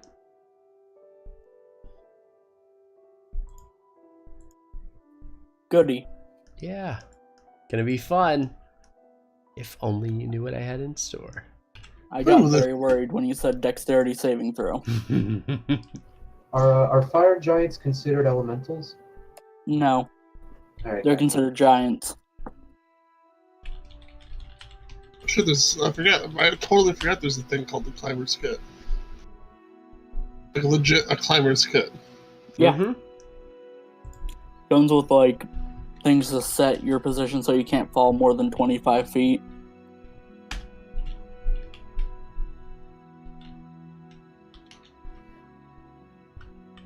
All right, so are we ready to resume our game here? Yep. All set. Because I'm assuming the answer is probably they don't have anything, as I wanted to before we left and all that shenanigans happened at the end when we were in the forest village. Like I was wanting to see if they had supplies or anything of the like to buy there. Nothing fancy. They mostly just have enough to take care of themselves and some rations and stuff they could have spared. But And a horse. yeah, and a horse. You were able to procure a horse while you were there. You should feel very fortunate. What's the about horse's name? that. He has his own horse. My horse, my mount's name is George. Ah, good old George. All right. So, as evening draws closer and closer to midnight, you notice as the stagecoach begins to approach, and Kai sits at the head of it with Freddy in tow. Stops where you guys are at, and everybody kind of gathers around and climbs inside the stagecoach. And you quickly make your way towards the Forge Summit. Bring you back over to your map. You can see that. I was gonna say that before we did left, I would make sure to pick up at least like a set of like rope and pythons and a hammer and crowbar for myself. Okay. They've run over mash. Yeah, and you can obviously do that. It's at cost, so just go ahead and grab what you need and, bring that along. With the sense of urgency in the air, Kai begins to push his steed a bit further than normal, making it run at a kind of blistering pace, stopping only once or twice along the way to ensure the horse's safety. Doesn't take long as you kind of make your way around the road and straight towards the Forge Summit. Avalana, you said you wanted to talk to Kai? Yeah, at some point, still allowing me to get enough rest, Mm-hmm. I do want to, like, talk to him when the others are, like, sleeping. Okay. Yeah, and it's kind of the middle of the night, so everybody's taken several hours to kind of rest and relax. You have like a 10 or 12 hour journey ahead at most to get there. Well, to get there you're looking at like 6 or 7 hours and then another 4 probably on the mountainside. So during that 6 hours plus the time that you had within the village, I'll say you guys get enough for a long rest so you could sleep within the stagecoach and make your way there. And as they kind of doze off, you'll have an opportunity to sit down and talk to him. So, Kai, Lady Gladomain's your mother, correct? And he kind of nods and says, "Yes, she's definitely my mother, and King Stormholm is my father." Does your mother have any brothers? She does. My uncle, Avos, is he randomly leaves from the realm and makes his way to the Sword Coast quite often. We don't hear from him for months on end, and one day he just returns, and it's not out of the ordinary, to be quite honest. Is he in Clycare now? And he thinks for a second and says, "Last I knew, he was back in the Sword Coast. I want to say he was last told us he was going to go and visit the people of Baldar's Gate, but that was many months ago. I haven't heard from him since." And you guys don't have any way to contact him when he's far away, I'm guessing. He says, "No, unfortunately, our powers are limited to people within the realm or within a certain distance from us or line of sight. If I can see them, I can let them know that you are looking for them, if that is what you would like." Well, I just was wondering if Ivos was around. I'm interested in speaking to him. He kind of nods and says, "Very well. Is there something specific you had in mind?" I just believe he might have met my mother a long time ago. Met your mother? In what way?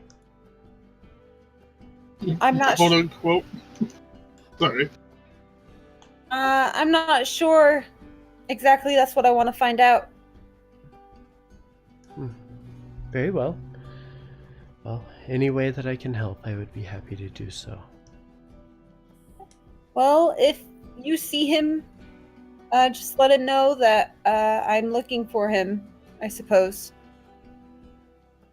And he kind of nods and agrees that next time that he sees Evos, he will let him know that you are looking for him. And I'll go back to going to bed to rest up for the trip.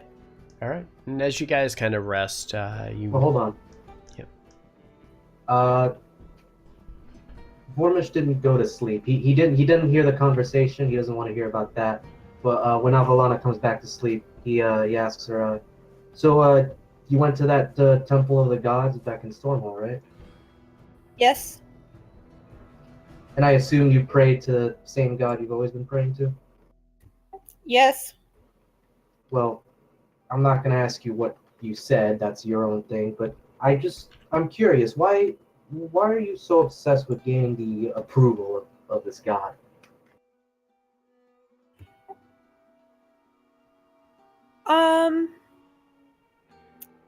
I just haven't.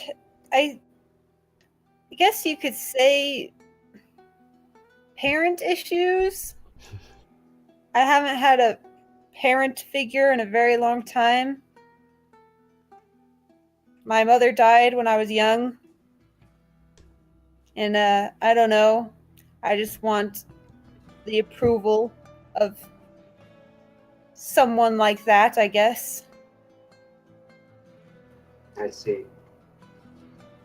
Is anyone of the rest of us awake, or will we be sleeping? Pretty much all of you guys are asleep, unless you say otherwise. Well, I wonder if I'm waking up and aware enough of this conversation going on. You can give me a perception check to see if you can overhear it. If you feel your character would still be kind of awake. Not able to really make out much of it. As you kind of listen in kind of closely, trying to figure out what's going on or what's being said. You hear the occasional mention of Mistra and family, but beyond that, you're not able to make out much of the conversation.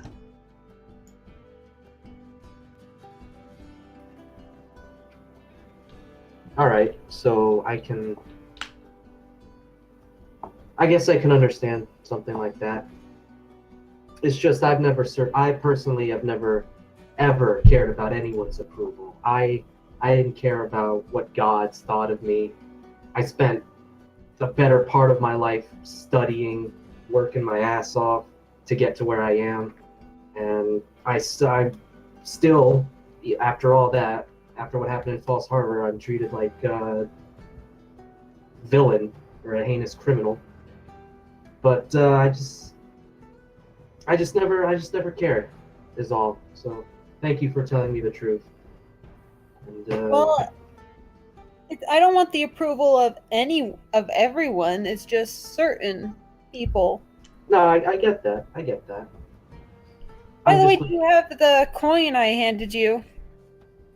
yeah, I have it. So, did you overhear that part of it? So, as you guys were leaving the Temple of the Weave, as the doors were closing, Avalana overheard the sound of a coin dropping off of one of the pedestals, and she handed you a new coin that was found within the Temple of the Weave. Sweet. Yeah. Thanks 4. For some reason, I didn't thank you back in that temple, so now I will thank you. You're welcome. Let's hope it comes in handy.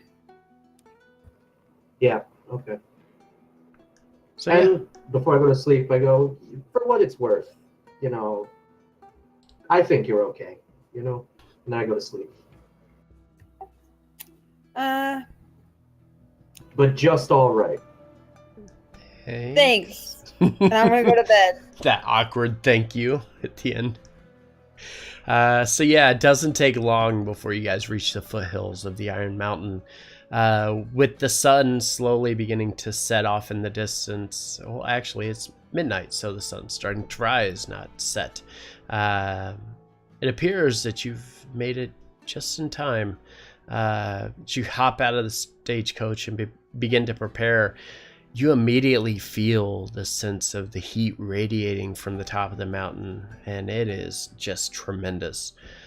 Even from your position at the bottom of the foothills, you begin to sweat, and the sweat begins to seep through your pores and into your clothing as you stand and look up the mountainside and the path directly ahead.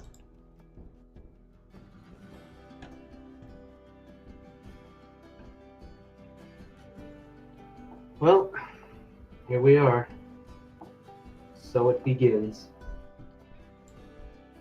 Should we try to wait as long as possible to take our potion, or should we just take it now? Let's walk in first, and if we feel any heat or like any fatal heat, then we drink our potions. All right. Okay. Also, at some point during the trip, when I was awake, I would have attempted to make some progress on potions. Yep. Ideally. Yep, absolutely. And yeah, you can spend couple hours.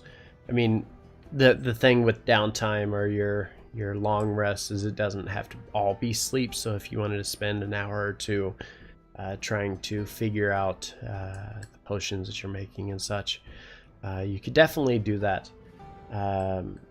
Is there something specific that you're researching right now, or is it just in general, like just general potion making, things of that nature?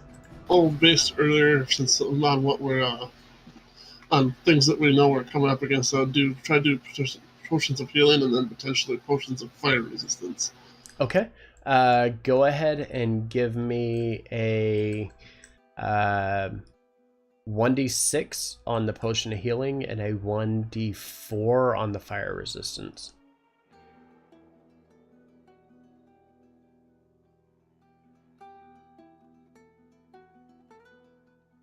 Ooh. Okay. Unfortunately, the potions of healing, as you're kind of going through that, you're kind of going through the motions, you think you have it down, and it just never seems to catch on. You can't seem to get it right. The potion of fire resistance, however, you're spot on, and as you're going through, it feels natural to you, and you immediately, it clicks, and you're like, I've got this. I understand how to do it. And as soon as you finish your first one, you immediately feel like you could probably make 2 or 3 more of these in the next hour before you would have to start taking your rest. So as you begin to approach, or as you guys leave the keep, and you're doing this at the beginning, the potion of healing's not going well, so you switch over to the fire resistance one. You feel like you could definitely get a couple of them in. Go ahead and give me another 1d4 for that roll. Yeah, so you're able to complete 2 potions of fire resistance as you begin to head out of Stormhold Keep and make your way towards the Forge Summit. Sweet. And when I finish it, I'll give one of these to... Oh, actually, where did Ark go? Oh, nice. I'll give one to Cedric, basically. That's Okay. what I'll do. And keep one for myself. All right. So yeah. If I could make more, I'd give you guys each one, but...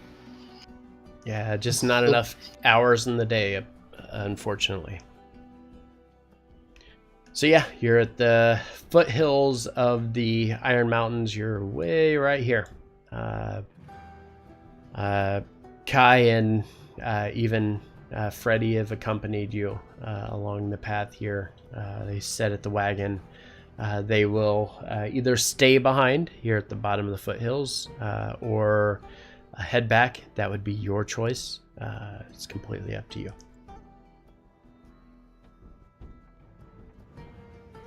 I would say, honestly, I don't know how where to go after this because there's no like, as far as we know, there's no like villages or anything nearby within walking distance. Is there? As you're kind of making the path here, Vormash and Cedric are a little more familiar than you guys are. You do know that off in this direction here is where Crow's Nest Cove is. That's the kind of home of like pirate territory. That's the closest village to where you were at. Beyond that, that's pretty much it. You do know that you are 3 days away from the meeting at Olbeek's Cay, which is going to be a day's worth of travel from your location across the sea to there. So just prepare yourself. It's going to be kind of a long trek going forward. But yeah, that's kind of where you're at with all this. Well, I don't know how the rest of you guys would feel, but I would appreciate it if you guys were able and willing to possibly wait, though I'm not sure how long this will take. And especially if there's going to be any danger for you guys if you're waiting here. Because we've been told could very well run across scouts or minions of the fire giants.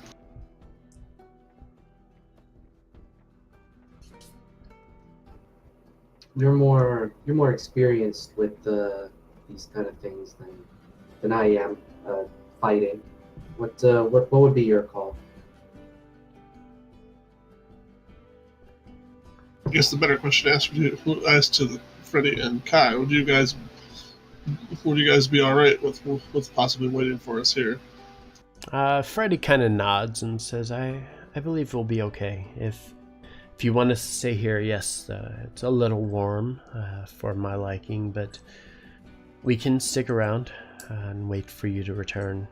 You're going to be needing as much assistance as possible to make sure that we can reach Obeek's Cay on time. We wouldn't want to be late for that. We do know that. Of course. However, if there's any sign of trouble, head for... What's the name of that other town? That town again? The pirate town is Yes. Crow's Nest Cove. If you guys do run into trouble, then I don't want you to put yourselves in danger. Head toward the cove, and we will meet you there. If we don't find you here, we'll assume that you guys made your way there. Especially in the off chance you run into our doppelgangers, do not try to engage them or anything. And both Kai and Freddy kind of nod and say, yes, very well. We'll do what we can.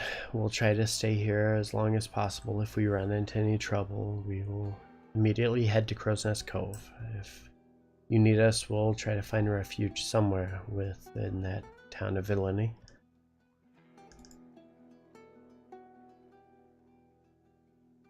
And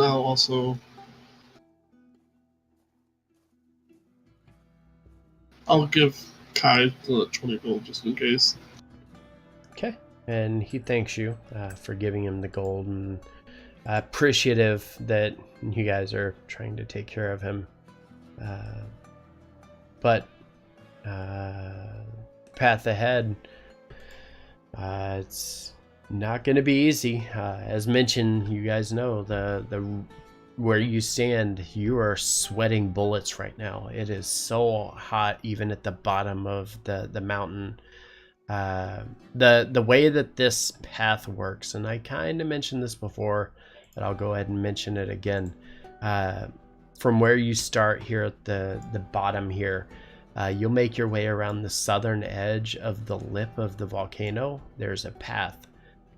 It's much easier to make your way around, leading to the mouth of the Forge Summit towards the top. Instead of trying to make like a straight up climb where you would need all of this equipment, this is going to be a nice steady incline all the way around, so you don't have to worry about any of that. It's going to be nice and smooth making your way up all the way to the summit. As you begin to climb up the side of the Iron Mountain, which is kind of known for its scenic view that overlooks the island of Clycair, you do notice that about 20-30 minutes in, the temperatures start getting very sweltering hot, like almost too much to bear. Should you want to continue, you will either want to take your potions, or you will probably start hurting from the effects of the heat. Yeah, now's a good time to take those potions. Yeah, I'll take my potion. Okay, and as you take your potion, you're about 20 minutes in, so you're pretty early into the process. So you're just a little southwest of your starting point here. You continue up the side and trek up the side of the mountain. Notice that it's rather lengthy. As soon as you take this strangely colored potion, you feel an immediate sense of coolness fall upon your body.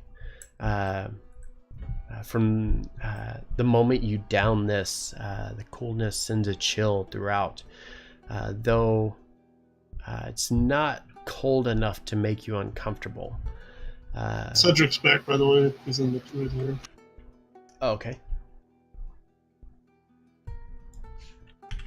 As you finish downing the rest of the potion, and like I said, it fills your body with this chill that makes you feel very safe and protected from the heat.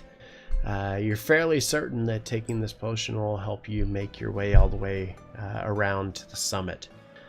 As mentioned, you kind of make your way around. It's going to take roughly 4 hours to scale the side of the mountain, even at a hurried pace. As you begin to reach the northern edge of the mountain itself, you come across what looks to be like a cave entrance, with the second path that seemingly leads back down the mountainside in a very steep manner. That, as you kind of look over it, appears to be the path that you would have taken should you have chosen to go through the hills and up the mountainside. As you enter into the edge of the cavern, you kind of peek in. Notice it's almost completely dark at first, though entering into the cavern itself goes impeded as you kind of make your way in. As you enter through the narrow cavern mouth from the northern side of the Iron Mountain, leads you down a very dark tunnel. It slowly begins to descend into darkness. The echoing of what sounds to be hammers crashing into rock reverberate through the stone passageway as you plunge deeper and deeper through the tunnel. Up ahead, an orange glow begins to light the path ahead, with the sounds of the hammer on stone beginning to get louder and louder with each footfall. Suddenly up ahead, the sound of rocks falling, and a thick plop as the splash of something entering a very highly viscous surface resonates from the southern end of the pathway ahead. The tunnel bends around the corner, and I'll go ahead and move you to a new map. 1 second.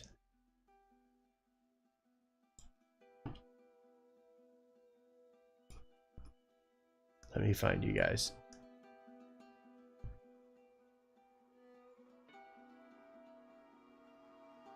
You're up here. Did that ping for you guys? Right there. That'll help. So yeah, the tunnel bends around the corner, leading back southwest, and a sudden blast of heat overwhelms you for just a moment, causing you to kind of take a step back and prepare for the path forward. The orange glow reveals itself up ahead, with several pits of boiling lava filling the very large craters within the cracked rock floor up ahead. The area ahead is filled with natural light as the molten hot magma glows in the chambers. Your eyes, however, quickly adjust to all of the light, and you make your way southwest through the cavern. The sound of the hammerfall continues, reverberates even louder from your position. The taste of soot fills your mouth as the smoke from the boiling lava pits begin to fill the area around you.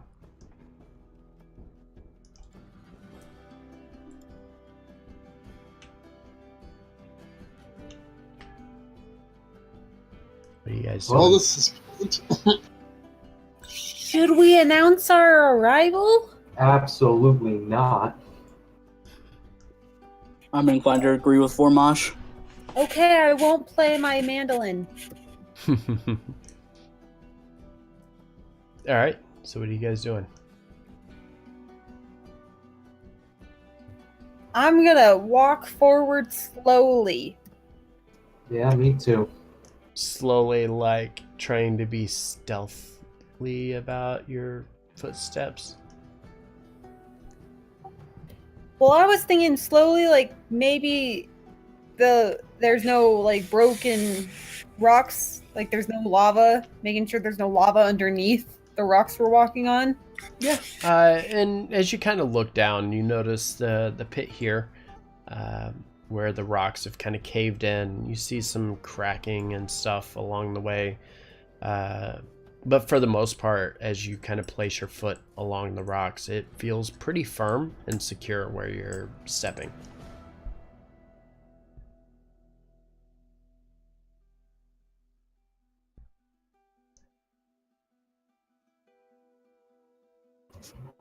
Let's just be very cautious here, everybody.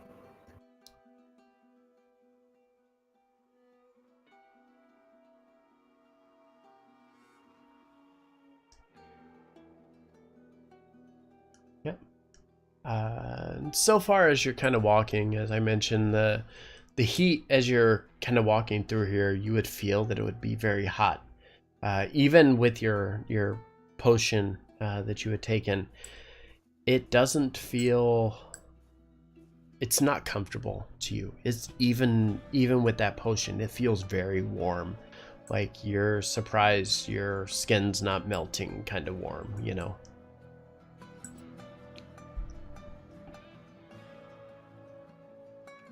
As you kind of make your way to the south here, roughly 100 feet from the bend in the cave, you notice a massive lava lake fills your vision, extending well off in either direction.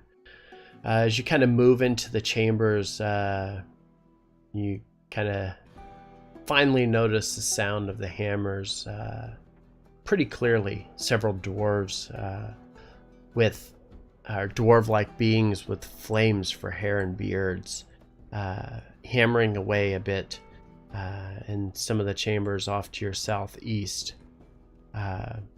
Their grunts and groans echoing through the chambers itself, as several small flying creatures begin to hover around them, continuing to give commands to the dwarves. You watch as the dwarves off to the southeast and even around the corner begin to take chunks of this rock that they're breaking off with their chisels, begin dumping it onto the carts for transport. The path heading east eventually leads to a rock bridge, which is over in this direction, seemingly made by the individuals to gain access to that side of the lava lake here. West of that rock bridge, several large rocks submerged under boiling lava lie at rest. From your perspective, it would appear that one of the rock bridges has collapsed, and the dwarves are now looking for access across, attempting to find another way back. Have they seen us yet? Not at this moment. They are focused on that rock bridge. Hey, Castle I say Mac. we go the Welcome. other way. Do they look like I normal dwarves? don't think so. No, they 100% do not look like normal dwarves. Their hair and their beards are fire, like literal fire, like curling around their heads. DM, what am I seeing? What I Mm-hmm. I'm seeing something like up north. Mm-hmm. They look like dragons. Mm-hmm. Can I make a perception check to see what they are? No, you cannot, because you cannot see what? Who? The dwarves down here? Yeah. You can give me an Arcana check. Alright, I'll do that. Even better. I do a check of those like fiery lizard thingies I see. Maybe. Vormash, as you kind of look over, you know these aren't natural beings. Nothing about their presence within these chambers is natural. As you kind of look them over, you actually believe them to be natives of the elemental plane of fire. Kind of concerns you that they are amongst the living.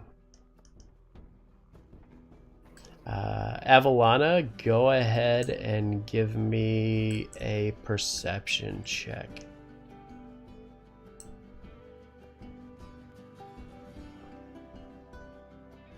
Oh yeah, so as you look north, you kind of round the corner and look up to the north, you begin to hear something off in the distance. The sound of two beasts growling and snarling, their teeth crashing into bone. As you glance northward and look over them, you see a pile of remains, bones, and these two large dog-like beasts eating away at the flesh of a humanoid being, their bellies glowing with an orangish hue. The color of the lava to the south as they continue to gnaw away at the dead body before them. Pleasant. Guys, we should not go north.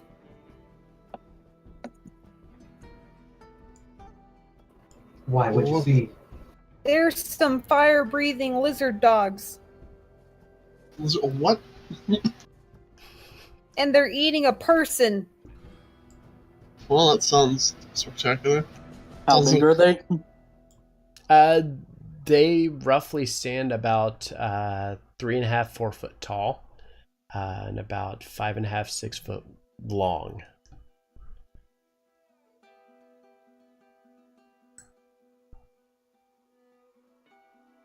Maybe we should try and sneak past it. I'm gonna take a quick peek around and see a good look at these guys.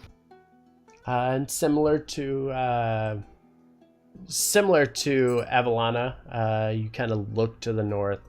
You see the same scene, a very gruesome scene, lots of bones and remains and stuff kind of piled into the center. Blood and other remains kind of scattered throughout, and the two large dog-like beasts gnawing away at the dead body.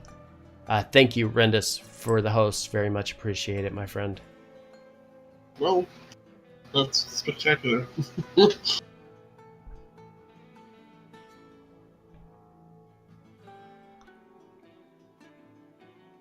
Indeed, probably for the best to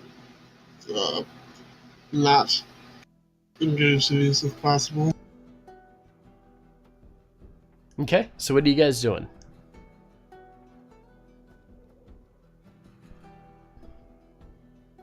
Alright, so it looks like there's a path up ahead that goes around everything, but we're gonna have to sneak past that fire beast if we want to get there.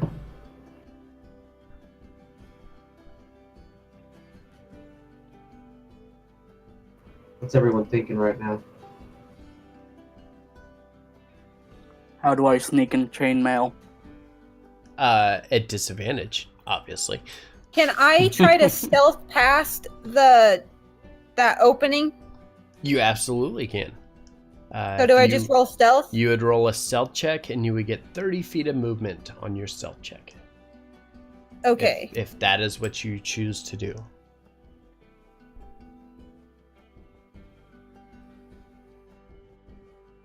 Okay.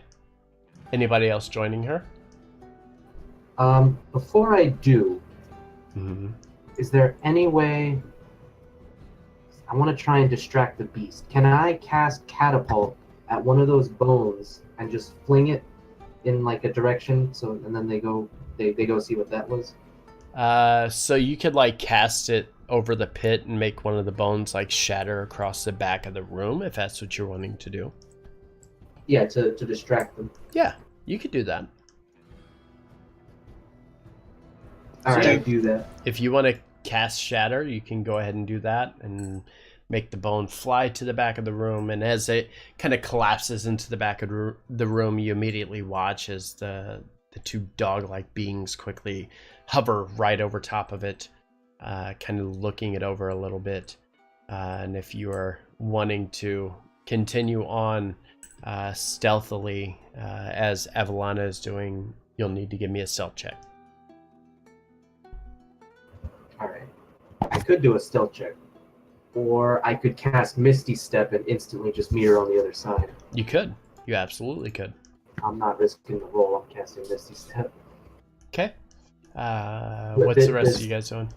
This would sneak past them, right? They won't notice this? Yep. Yeah, you would just teleport to the other side. Avalana, once you reach your 30 feet, go ahead and stop.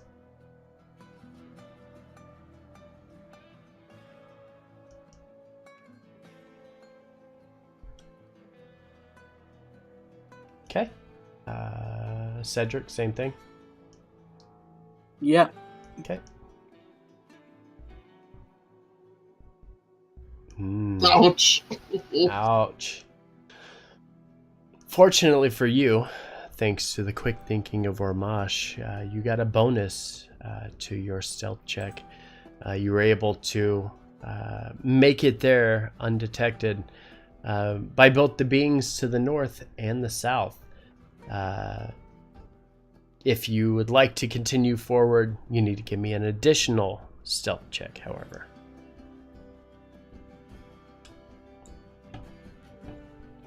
It is solid 12. Oh, yay. Ooh. Oh, I'm sorry. That sucks. Oh, thank God. Okay.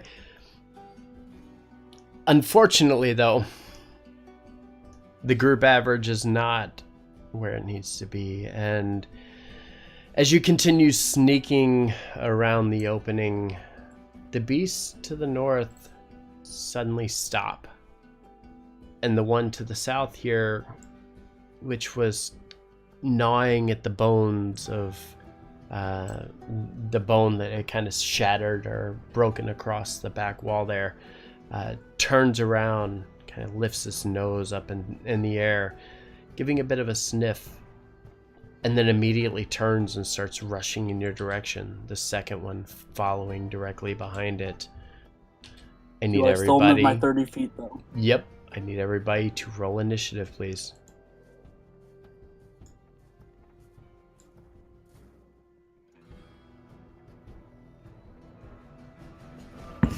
+2, that's a 22. You need to click your token and roll, please.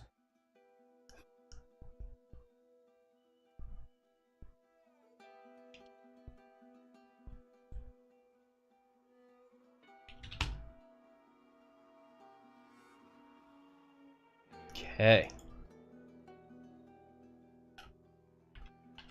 1 second, please. I'm rolling great tonight. You know what? At least you have a +1 modifier to initiative and stealth. Ready? No, Vormash, No, I'm not. you are the first to react as you see these beasts quickly turn and head in your direction. What are you doing? Myself? Vormash. Let's find out what I'll be doing.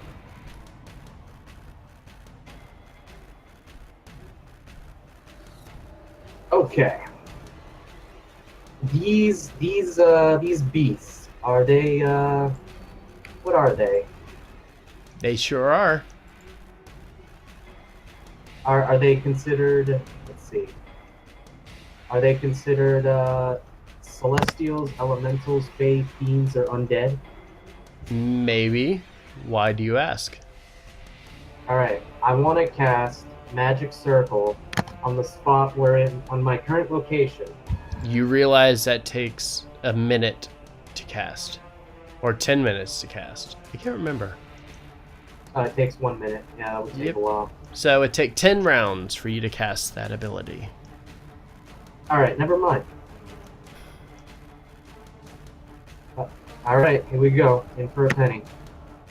Gonna Mhm. Alright, gonna walk up.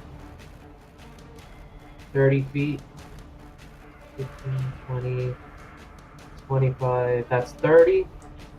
Gonna look right at those beasts' eyes, and I'm gonna cast Lightning Bolt at them. Okay. And that's Oh, hold a on. Let me roll. 100-foot line. Yep. So it only hit one or the other. It won't hit both. The one closest to me. Okay, so the one here. So as you Yep. cast it forward, it needs a dex save. Yeah, it needs a dex save. Alrighty. In case you guys didn't know, I'm going to roll every roll out in the open for you guys from this point forward so you can see everything that happens. He rolls a 9 for his dex save. That does not save, so he takes full damage from this. Okay, which is... Nice. 27. Big chunk of damage. So as he begins rushing in your direction, you stop and you're like, no, I'm not scared of him. And you quickly cast this lightning bolt that shoots directly out and it hits this this dog-like being, and it takes the brunt of the damage, unable to actually save from it. Anything else? I'm not afraid of you. Bonus step or bonus action, Misty Step away. Okay. That's 30 feet. Okay. And I go, now we can run. Okay.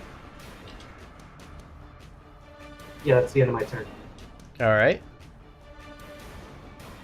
Unfortunately for you, they have a very, very fast running pace. Seeing that you just hit his friend, he's not very happy with you and quickly chases the party down. As he does so, Cedric, you are able to get an attack of opportunity against the first one. And if I hit, he doesn't move. Okay. So that definitely hits. Wrong weapon. Yeah. Okay. Oh, that fails, so he's definitely going to run by. Go ahead and give me the D100 roll, please. For all of you new viewers here. 1 second. So all of you new viewers here, anytime that we have a crit, either a fail or success, I don't know why I'm having such trouble with that. If you fail your crit save, you roll a D100. Will you pull off of a failure table and decide how that turns out? If you succeed on your crit, and it's a nat 20, you will get your full base damage. So if it's a 2d12 or 2d6, you will get 12 damage as your crit for the extra damage. You don't roll a 2d6 to figure out that damage. It would be the full number. 52. All right, let me look up that 52. 1 second. All right, so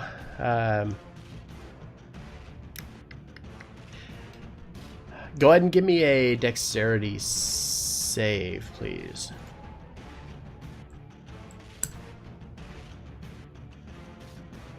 Oh, that is unfortunate. All right, so as you swing around with your long sword, unfortunately, you're trying to react at such a quick pace that when you bring the sword down, it slides out of your hand, perhaps the heat generating a bit of sweat on your hand, and the weapon actually slides out and lands on the ground over here. You no longer have your weapon equipped, so you will have to go and retrieve it before you can use it again. With that, he is in position. He is quickly going to... He's going to fire off using fire breath, and it's going to be in the direction of Vormash. Vormash, I need you to give me a dexterity save, please. I'm going to use Arcane Deflection to add 4 points to the saving throw. Okay. And don't forget you get your +3. That's true, because I'm around you. Mm-hmm. You're in that circle. Yep, so you definitely +4. save. Alright, so 1 sec. So you take 11 fire damage from this beast as it quickly kind of breathes in and immediately launches this fire attack in your direction. While you were able to dodge out of the way of most of it, you're unable to save from the entire damage of it. With that, the second one quickly begins to rush forward and is going to come into position and quickly do the same thing in the direction of Vormash, or Belvedere. I need Belvedere and Avalana to give me a dexterity save, please. My favorite. Mm-hmm.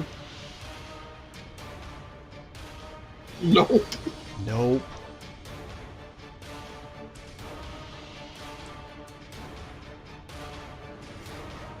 Oh, ouch. Okay.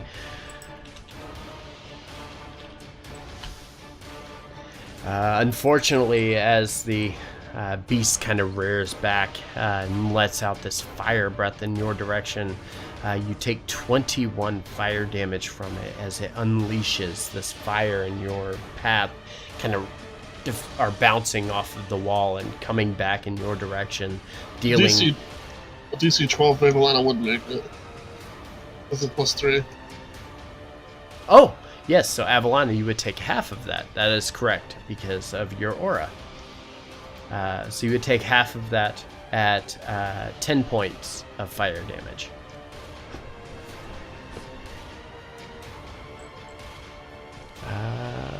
So with that, Belvedere, it is now your turn.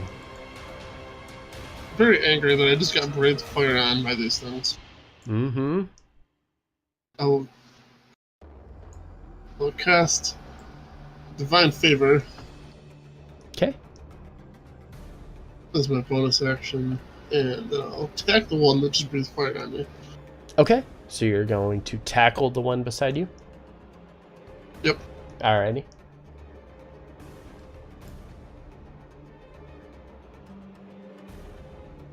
Mm. 19 hits.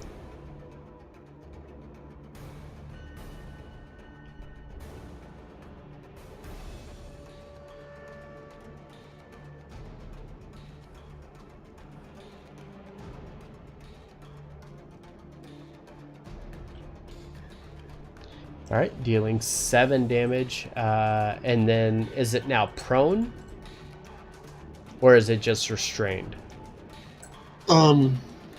No, just Divine Favor, just It doesn't do anything other than it's just add extra that. D4 damage. Gotcha. Okay.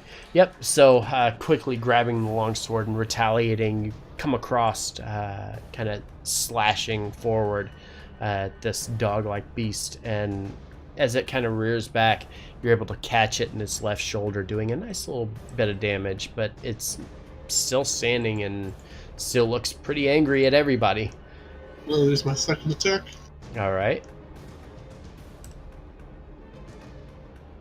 Unfortunately, a 9 is not going to hit. So as you finish with your first attack, you quickly rear back, bring the sword down a second time, but the dog beast begins to pull back and is able to dodge out of the way, taking no damage from the attack. Son of a gun. Mm-hmm. Anything else? Nope, that'll be my turn. All right. Avalana, you are up. So, first thing I'm going to do is I'm going to get my mandolin and I'm going to use its magic ability for the very first time. Nice.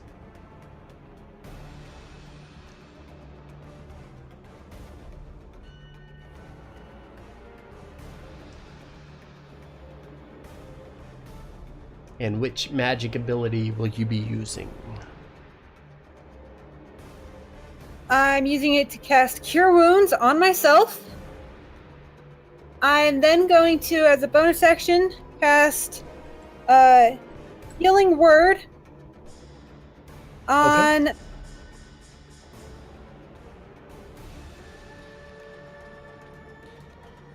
I'll do Belvedere, and then I'll give Cedric Bardic Inspiration. Alrighty. So, Avalana, getting really into this, immediately begins to trying to help her teammates as quickly as possible, healing herself, and then casting Healing Word in the direction, kind of inspiring a little bit for Belvedere, boosting him up a little bit, and then attempting to basically give a little bit of inspiration to Cedric as well for future attacks. With that, Cedric, it is your turn. Okay, having lost my longsword, I'm going to pull out my spear, Alrighty. and I'm going to attack the Hellhound. Alright. You don't know it's a hellhound. I know. I'm going to use the inspiration. Okay. Where is it? Oh, yeah. Yeah, that definitely hits. Go ahead and give me damage. Then I'd like to burn a superiority die to do maneuvering strike, Okay. and have Vormosh move up to half his movement. Okay. Vormosh, you can move up to half your movement. I think your movement is 30, so move half your movement. If you are in range of a target, you do not have to worry about disengage, so you can move away. The wizard's best when he's far away. About right here's, yeah, right here. Okay. All right. Anything else? Extra attack. All right. Yo, yeah. Go ahead and give me that damage. Double nat 20s. So immediately as you use your... If I burn a superiority die, can I also double that damage? You could, but I can tell you that beyond the 5, which your damage is wrong on that, by the way, it should be a flat 6 for your crit. You get whatever your flat number is, so the 1d6, you would get a flat 6 for that. So you would have 17 damage on that attack. Even beyond that, this thing had 1 HP, so the moment you jab this thing in, you jab the spear in, and immediately you watch as the eyes of this beast just grow, and the life force just gets sucked out of it, and it drops to the ground in front of you.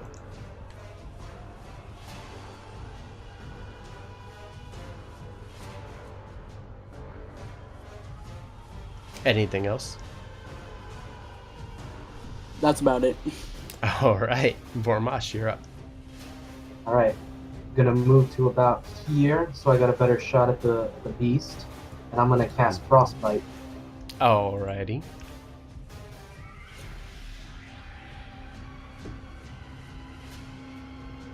Con save. 10 does not save, so takes Does not 10 save. frost damage. Takes- or 10 lightning Takes damage? 10. No, frost. I Should be need to change it. Cold damage, yeah. But since he did not save, he gets disadvantage on his next attack. Okay. Anything else? No, that's it from me. Alright, so, first things first. One sec. Oh, ignore that. I was trying to change it. Okay. Yeah, so it is going to kind of look around, seeing everybody kind of surrounding it. It is going to turn to the north and is going to attack Belvedere. Does a 10 hit. No, sir. All right, so as he launches forward, biting at your ankles and knee, you're able to kind of give it a quick boost and knock it out of the way, keeping it from actually landing the attack. With that, it is now your turn. I'll retaliate with my own smelter attack. Alrighty. Oh yeah, 21 hits. And I'm going to use first level Divine Smite as well. Okay. Alright. Oh, that is unfortunate. Alright. 18 total damage. Man, that Divine Favor 1 sucks. I mean, it only does up to D4 anyways. So I know, but still, a 1 is still a 1. I'm going to attack again. Okay. Yeah, 22 hits.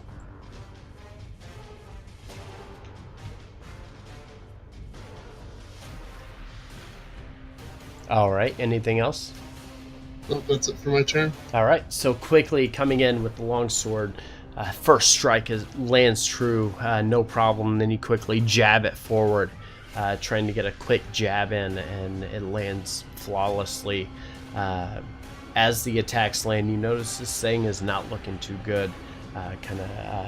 This viscous, like almost lava, kind of pouring from its wounds. It looks pretty beat down. Evelana, you are up.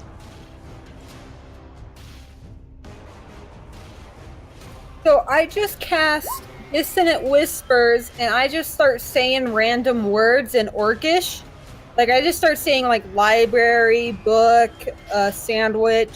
Okay. Just because I know Orcish sounds weird. Okay. Wisdom save. 1 sec. Nope. It rolls a 4. So it takes 10. Go ahead and tell me how this thing dies from your Orcish words.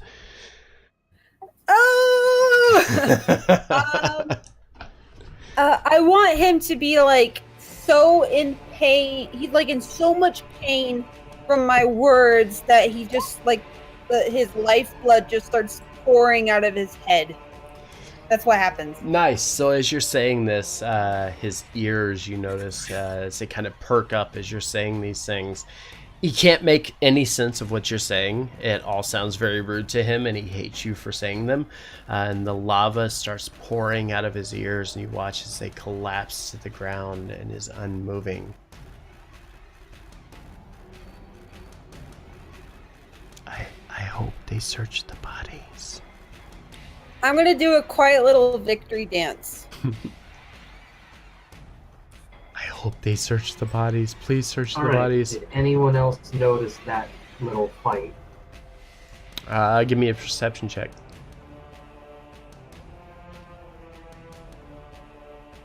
I was going to ask the same thing. Nope, coast is clear.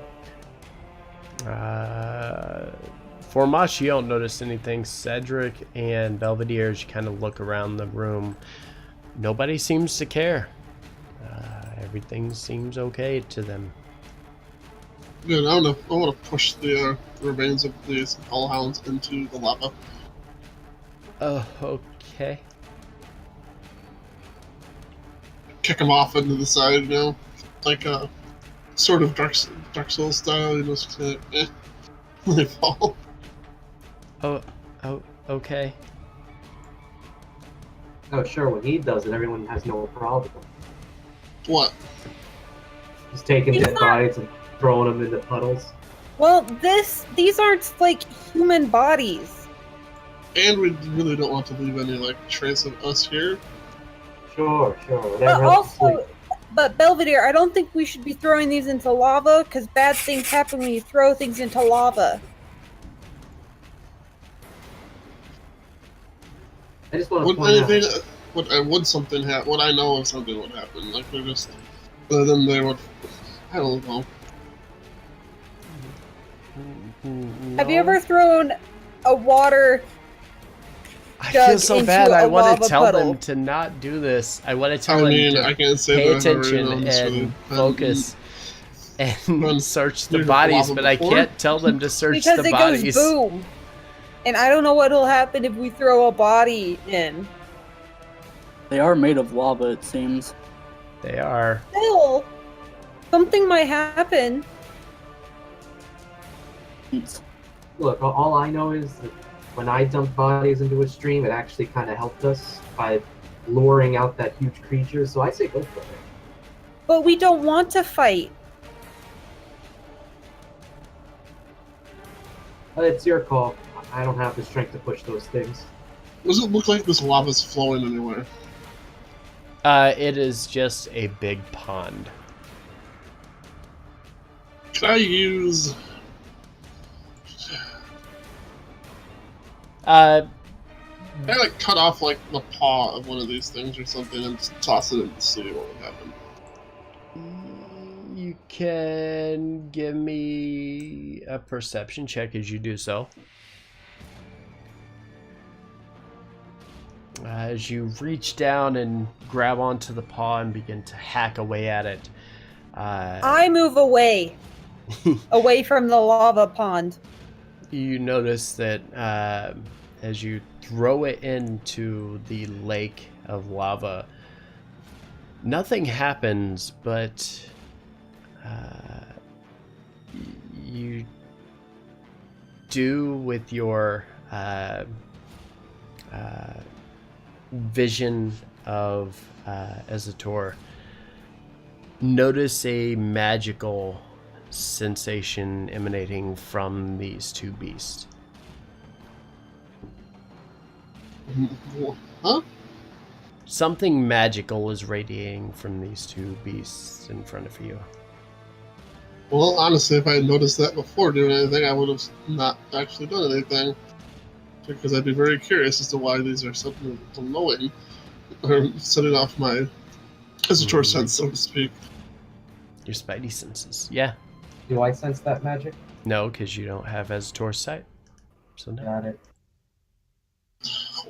Alright, when I notice this, then I'll stop and be like, what in the world? And as you kind of look it over, you're noticing that the glow is coming from the belly of the one to your east. Oh. Just that one is glowing. Yeah, the other one appears to just be a being.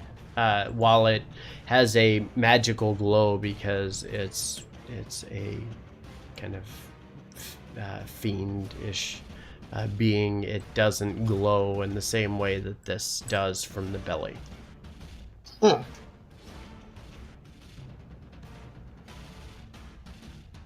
Interesting. Can I use... I'm gonna use my divine sense. Okay. All this because I'm trying to make sure they get loot. Holy shit. Both of these are fiend. You recognize them both to be fiend, and everything around you apparently is of some way, shape, or form somewhat unnatural. Oh, this is unsettling. Mm-hmm. But there's still the glow from Ezator's sight coming from the belly of the one beast. Correct. I'm gonna flay open this thing. And as you do, you notice various remains from other beings and things of that nature, but also a small pouch falls from its stomach, along with a very strange magical stone. You notice it to be magical only from your sight from Ezator. Can I pick it up? You can. I look over at Vormash and be like, and just shrug. I'm just like, eh, What you got there? A stone? apparently. And they said there's a pouch as well. Mm-hmm. And as On you kind my of way. look inside of the pouch, you can immediately recognize these as garnets. Small garnet gems worth about 100 gold each. And as you kind of look through them, you notice there are about 13 of them inside of that pouch. Nice. I'll add that to my inventory real quick. I won't forget.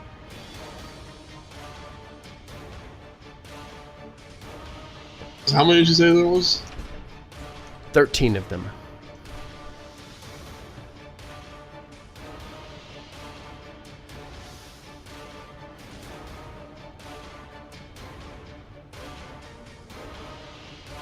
All that because I didn't want you to skip loot. Fair enough. Not going to be so kind about it in the future. All right. So, what are you guys doing with the bodies? You kicking them into the lava? Is that what was going on? Check out because I'm now curious. I'm going to slice the other one open to see if he contains anything. Nasty remains. Alright, then yeah, then about they go, after we make sure there's nothing else going on, just kick them both over. Okay. One by one, you roll them off the edge of the cliff here and into the lava pit. You notice they begin to kind of blend in with the rest of the lava and fade into nothingness. So, do you mind if I see that stone, see if I can find out what exactly it is? Be my guess. And I'm gonna want to make my way up to check alcove, whatever these guys were in. Okay. So, what would that be? Investigation or Arcana for the It stone? would be an Arcana if you're trying to identify a magic item. As you, Belvedere's, you make your way north into that alcove, you notice the remains of several dead beings that have been kind of gnawed away by these two, as Cedric properly identified them, hellhounds that were eating away at the flesh. The body to the northeast right here, as you begin to look it over, you notice there are tons of bite marks within it. Its body is smoldering and somewhat on fire as the hellhounds were gnawing away at it. But beyond that, you don't really notice anything outstanding. It seems whatever was within the pit of remains here was kind of gobbled up by the two hellhounds. There's no interesting weapons or baubles or anything. Nope, nothing important. Alright. No shard of twilight. No shard of twilight in the remains of the beings there. Vormash, as you look this stone over, I will send you the information, and then you can tell me what you are going to do. Are you gonna let the rest of the party know about it, or whatever? That is your call. Actually, I could just tell you guys. Vormash, as you identify this, you identify it as an Ayun stone of leadership. Oh. So Well, I'll share that to you guys. holy crap, alright. So you scroll down to the one for leadership. It boosts your charisma score by 2 to a maximum of 20. And Oh shit. yeah. Well, if you do after returning, I would inquire if you come across anything about the stone. Yes, this is an Ayun stone. From what I can tell, it's attuned to leadership.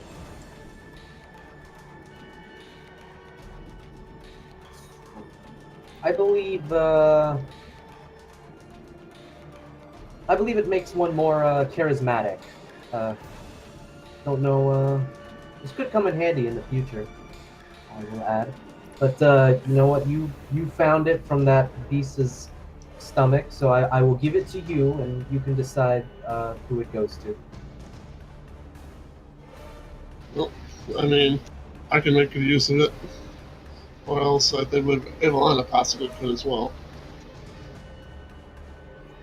true. Yep, up to you guys. If I hear the words charisma, and I'm like not trying to be super obvious, but I'm like eyeing it.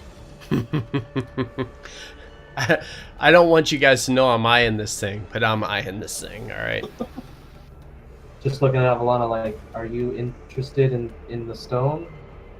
Well, you know how magic, you would know magic, relies on certain things like intelligence or wisdom and stuff. Well, Not giving out. my magic relies on charisma, so I'm just saying. Yep, so it's up to you guys.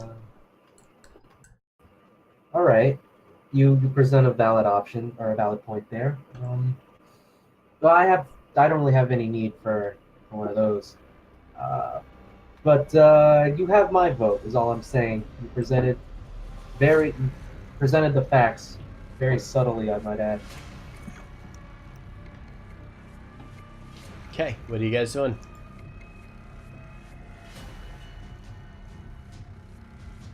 Well, Yeah, go ahead. let's. I'll be fair about this. Since we both, I think, feel like could make good use of this, I'm willing to boulder parchment shears for it.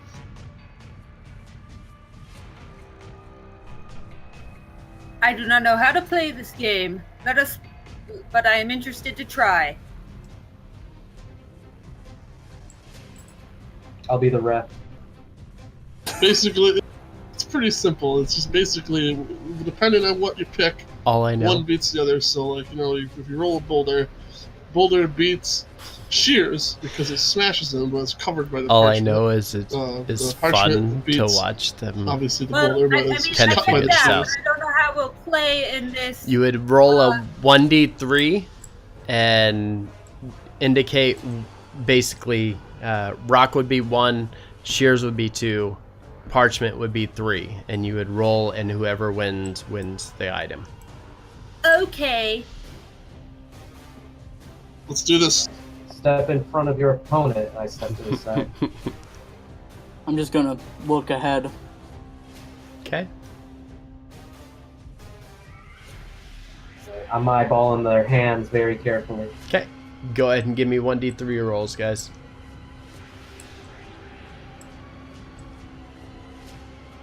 Rock, shears, parchment. In that order. Parchment for Avalana. Rock for Belvedere. Parchment wins. Darn. Avalana, you win the Ioun Stone. I grab Avalana's arm and raise it to the air. I'm gonna be like yippee, but really quiet. And I whisper, "We have a winner!" All right. Cedric, Only as you out round- loud sounds around the. as you round the corner, your eyes fixate upon the change of scenery up ahead. The rough stone ground that you walk upon begins to smooth out and then connects to something very different. Ahead, the red marble floor tile covers as far as the eye can see. The walls up ahead are deep black. Makes the room feel very small and cramped despite the 30-foot tall ceiling up ahead. From the center of the room, a very large circular monument around here, filled with lava, begins to pour out and form a channel that runs both north and south and east and west. Within the chamber, the sound of several very bright orange lizard folk speaking amongst themselves, wearing very little armor and carrying a shield in one hand. You get the sense that these lizard folk are possibly guarding the path ahead. Guys, you might want to come check this out. Coming. I'll move forward, and while I'm moving forward, I'm going to drink one of my potions of healing.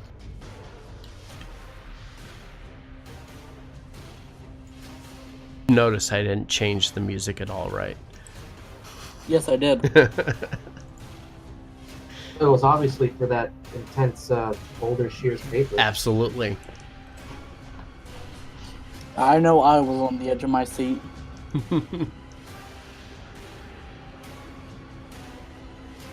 And the crowd goes mild.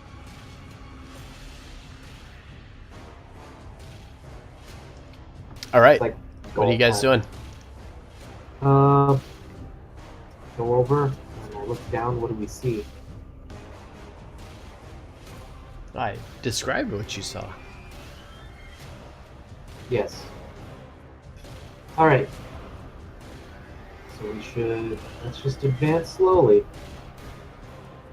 so that we don't provoke anybody. That's cute. Cedric, you notice that the very rough and kind of rocky ground floor that you walk on right now, as you continue to step forward, transition to a very smooth surface. That as you lead forward, you notice the path of lava or magma, the heat kind of radiating from it. These lizard folk quickly paying attention to everything that's going on, noticing that you're slowly approaching their chambers. They assume a threatening posture. The closer you get, you notice that they start to rear back, pull their shields out in front, grabbing onto their weapon, holding it back a little bit. I just kind of hold my hands out, showing that I'm not trying to provoke them or anything. No weapons in hand. I'll step forward and speak and say come in peace. We come in peace. We're here on behalf Okay. of King Stormholm and the Empire. As you say King Stormholm, you notice that all of these lizard folk quickly perk up and look in your direction, and letting out a bit of a hiss, quickly start charging in your direction. I need everybody to go ahead and roll me initiative, please. Oh, yay. God damn it. What good is working for the king if it just gets you in more trouble? This is why we don't name drop people. Yeah. I was trying to take the diplomatic approach. Especially in the Fire King's region. Is that everybody? Jesus Christ. +2, that's an 11. For Mosh with an 11. Okay. Which one's this? Oh, cool. Quickly reacting, hearing the Storm King's name, he's gonna make his way forward. Actually, he won't make it there. He will make it right here.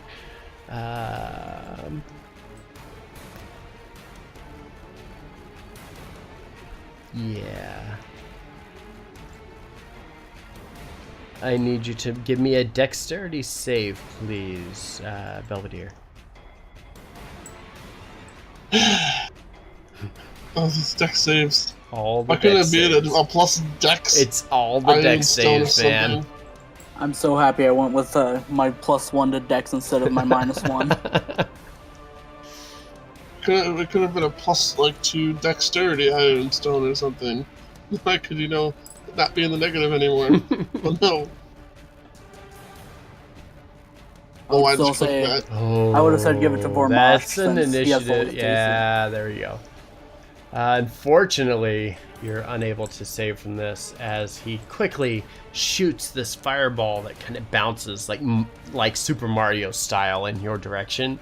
You're unable to dodge out of the way, taking 13 fire damage as it impacts into your armor. With that, though, it is now your turn.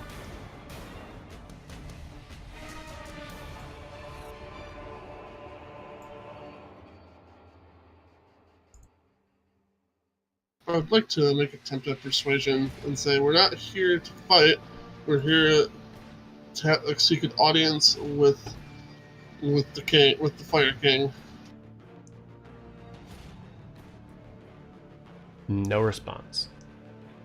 Well, bullshit. In that case, You're starting to get the feeling that these beasts do not speak your language. okay, fair enough. In that case, they brought it upon themselves. I'm going to pull out my longsword. They brought it upon themselves to die. And You have to speak common. I'm going to use another first level spell to cast Divine Favor. Okay. All right. I'm going to attack twice. Here, let's move this because you guys are missing all the action. Sorry, guys. 14 hit. It does not. So as you reach forward with the long sword and you swipe down in his direction, he's able to bring the shield up and block your attack, keeping from taking any damage from it. Dang nabbit. And once again, kind of backhanding your long sword as you kind of bring it back and try to bring it forward to attack. He knocks it out of the way, preventing any additional damage from being done. Anything else? Nope, that's my turn. Okay. He's going to quickly move up here. He's going to take a swipe at Belvedere and then one at Formash. I'd like to use my Sentinel ability. Nice. Which forces him to roll at disadvantage. No, it allows me Oh. to get an opportunity attack. Okay. All right. Belvedere, 17 to hit. Nope. Vormash, a crit success is going to hit. So he is going to deal 9 slashing damage from that attack.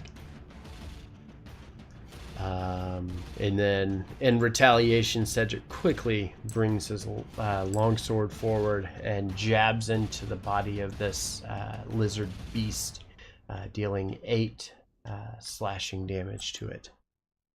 But it is still good to go. With that, this one is going to quickly run forward and do the same thing, only he's going to attack Belvedere and Cedric. 14 Belvedere, Cedric 18. That hits. Alright, and he brings the scimitar forward, slashes you for 5 slashing damage. Vormash, you were up. Okay. Seeing as these are fire creatures, I assume they speak Infernal. Yes? I don't know, do they speak Infernal? Hopefully they do, because Warmish knows Infernal. So in Infernal, he goes, "We mean you no harm. We only wish to seek an audience with the Fire King." And they hiss at you. Please. Told you they brought this upon themselves. Nothing on that? Nope, they hiss at you. That's it. Alright. So that was your action, trying to talk to them. Yeah, it was, wasn't it? Mm-hmm. Alright, bonus action, Dragon's Breath for Cedric. Alright, so Cedric getting the Dragon's Breath ability now. And that ends Formash's turn. Avalana, you're up.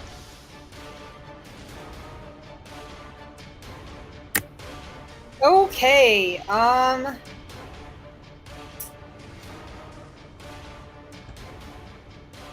I am going to also try to speak to them Okay. because what I was going to try to do can't work anymore. So I'm going to just say, "Take us to the Fire King" in Orcish, because I Okay. doubt they speak Elvish. Okay.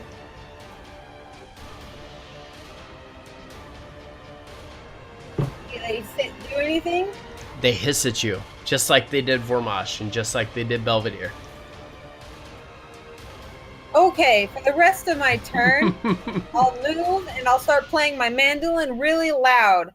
and I'll start singing that song I made for the king. Okay.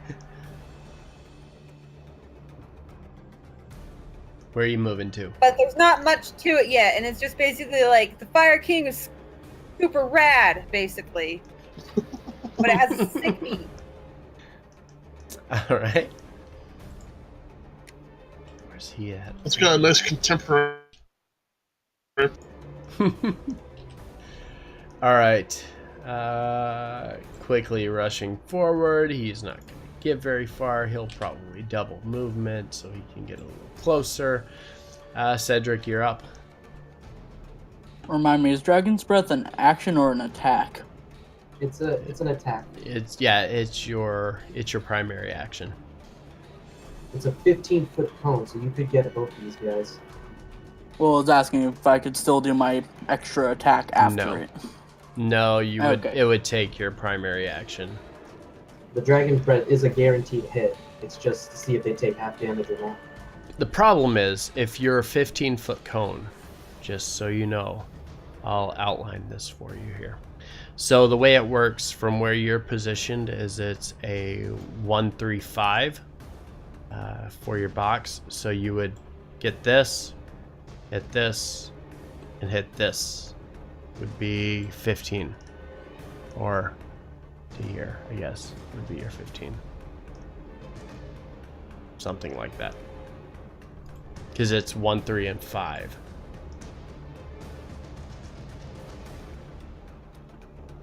Well, I'm sorry, you did that. Belvedere. Yeah. Could you use your thing to give him the 15 feet to get away? That's an attack. Yeah. Alright. So yeah, that's the best way to figure it out. Is you're Wait, I have going an in idea. this path here. So you can hit two of I'm them. going to attack this one. Okay. The one in front of you or the one to the side? I'm sorry. There. Okay. Yep, that hits. And then I'm going to use my Burn a Superiority die to do Maneuvering Strike on Belvedere Okay. and tell him to move out of the way. All right. So burning the superiority die, Belvedere, you can move. What is it? 15 feet, half of his movement. Yep. So that's 5. And 10. then on the same guy. Okay.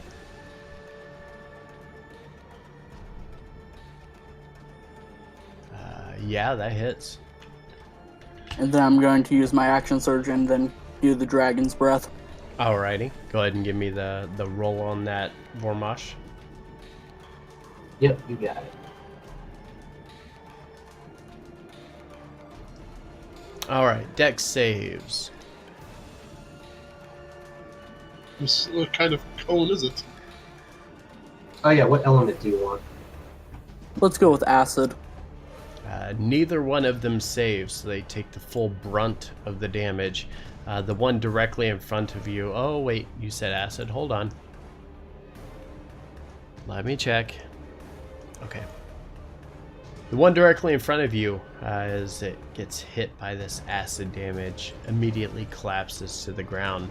The one in the back, however, taking the full brunt of the damage, is still standing, but he looks pretty rough. Anything else? I think that's all I'm going to do. Alrighty. This one's going to quickly rush forward.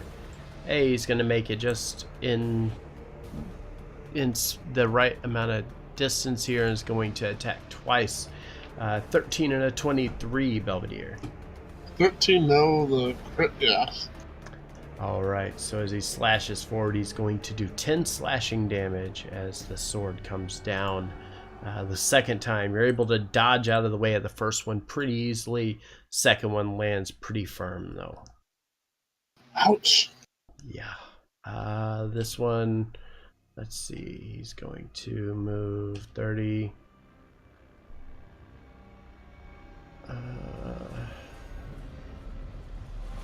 60 to here. He can't finish there.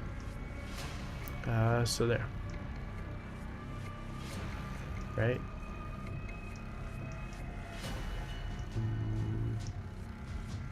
Yep. Okay.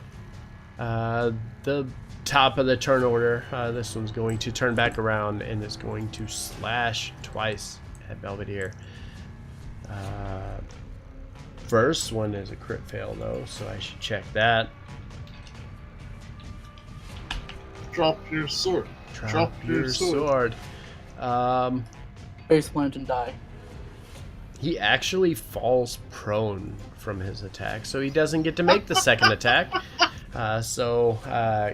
His footing not very secure standing upon these stairs here, drops to the ground as he goes to swipe and is unable to make his second attack. So that's definitely a thing now. Belvedere, you're up. Oh, we'll take full advantage of this and make the first attack against him. At advantage, please. Doesn't matter. That's going to hit. All right. Yeah. So with the combined divine favor, bring the longsword down, and it makes solid connection across the back of this beast, and it drops to the ground unmoving. I'll follow up by attacking the one to the southwest. Yep. Yep. All right. Go ahead and do it. All right. 14 unfortunately does not hit though. Oh well. Oh, that's well. my turn. All right. The one to the north here is looking a little rough, but he's still raring to go. He has... Yep, he used that ability. He's going to swipe twice at Cedric. 10 and a 16. Neither hit. All right, so quickly making 2 scimitar attacks. Unfortunately, neither one of them hit, leading to Vormash having his turn. Alright, I'm gonna maneuver this way, get on this side, and I'm gonna throw a frostbite at that fire creature in front of me. Okay. Dex save. Oh, that's the wrong one. Hold on. 12. He does not save, so he takes the full brunt of the damage. And you watch as this this frostbite ability lands perfectly. His body kind of dimming a bit because of the fire energy inside of him, and he collapses to the ground unmoving. Oh, nice. Okay. That's my turn. Okay. Avalana, you're up. Alright, I'm gonna cast Shatter at those 2 lizards in the corner. Okay. And as for... Go ahead and post the card for that. Because I can't remember the distance. I think it's 20 feet. And you'll have to tell me exactly the point you're casting it at.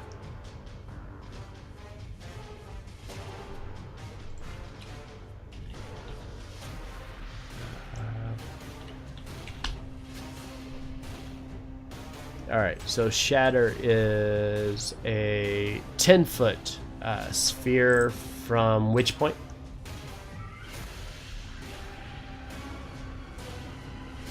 The bottommost one. Okay, so reaching in a 10-foot radius, making sure nothing else hits, would be those 2 to the south. So he's going to make his save. It is a con save. 13 fails. 9 fails, both taking 15 thunder damage. Alright, anything else? I'm gonna give Bardic Inspiration to Belvedere. Alrighty. And I'm gonna move a little, and then that's my turn. Alright. So this shatter ability, as it lands, you watch as these 2 lizard folk kind of cower a little bit, grabbing onto their ears, taking a significant amount of damage, but are both still standing right now. And we will also give Belvedere a point of inspiration here. With that, though, the one to the north is going to move up and is going to make his attack in the direction of Cedric. I need you to give me a dexterity save, please.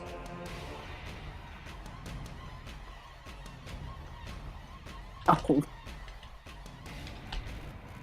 So as he quickly rushes forward, spitting out this little fireball that kind of rolls and tumbles in your direction. As it bounces your direction, you take 10 fire damage from it as it impacts your armor. With that, though, it is your turn. Alright. I'm gonna swing my longsword at this guy. Which one? The one that just hit you? The only one that's around. Oh, yeah, that is the only one. You're right. Yeah, and that 100% hits. And out of frustration after taking the I rolled max fireball, damage.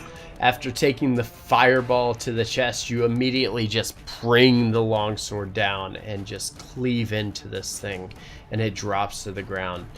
Change your crit damage to a solid 8 instead of a 1d8 on that. Okay, I'll do it after. Yeah. I'm going Okay. move there and use my extra attack to attack this guy. Okay. Go ahead.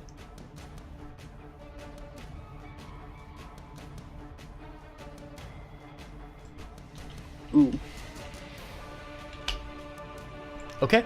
Unfortunately, your 8 does not hit, so as you bring the longsword down, you immediately see as this lizard folk takes his sword and kind of knocks his shield and knocks your sword away. In the process, you kind of lose your footing and step down into the lava directly below you, taking 4 fire damage as you are not really securing yourself away from the lava.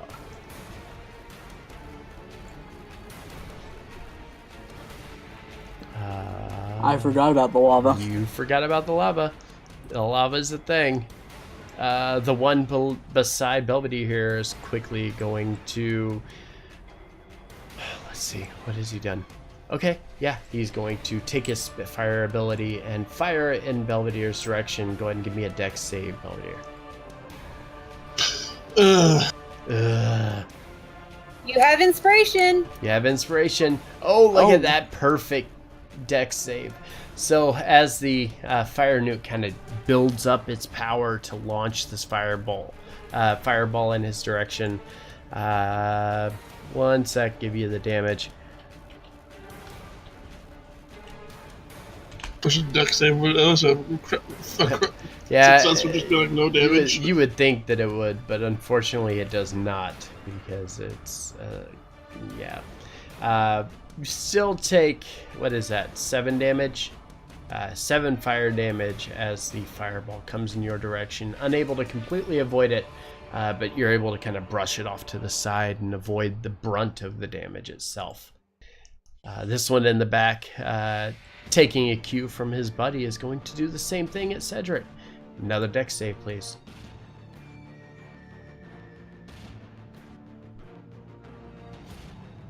To quote Belvedere. Yeah. Ah.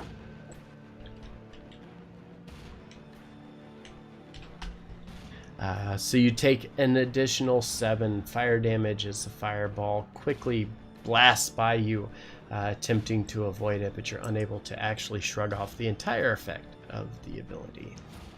Belvedere, you are up, though.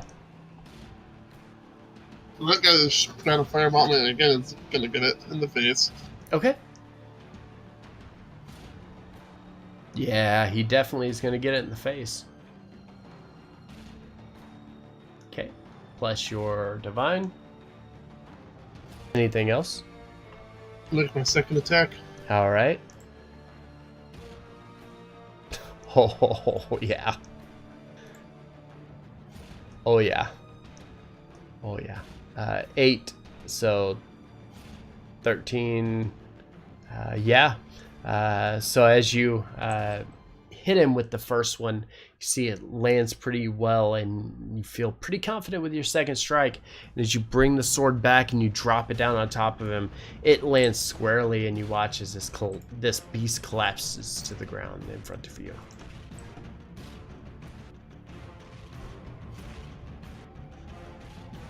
That's why you guys should have just listened to me in the first place. Vormash, you're up. Oh, you Take my got. movement to Yep. go and get the one over by Cedric. Okay.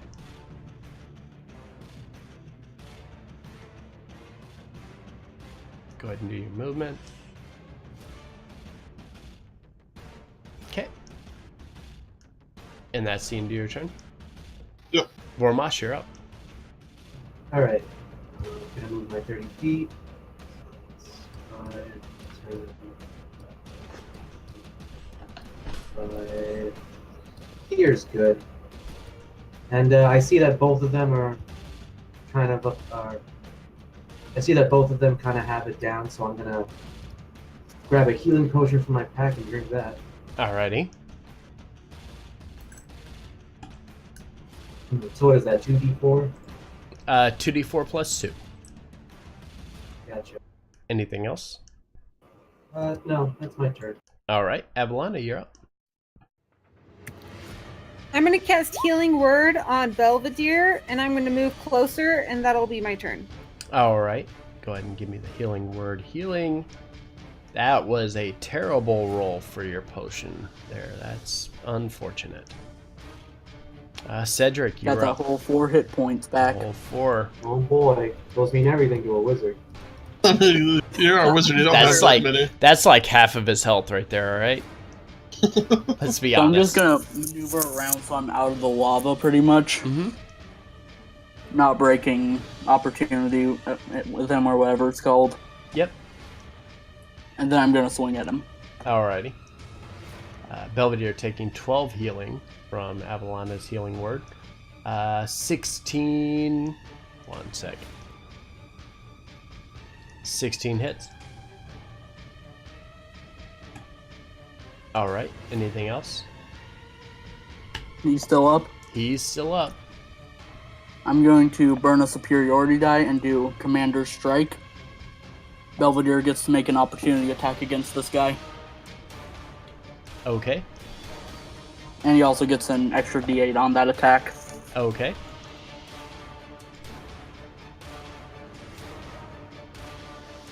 Oh, I knew I made the right call.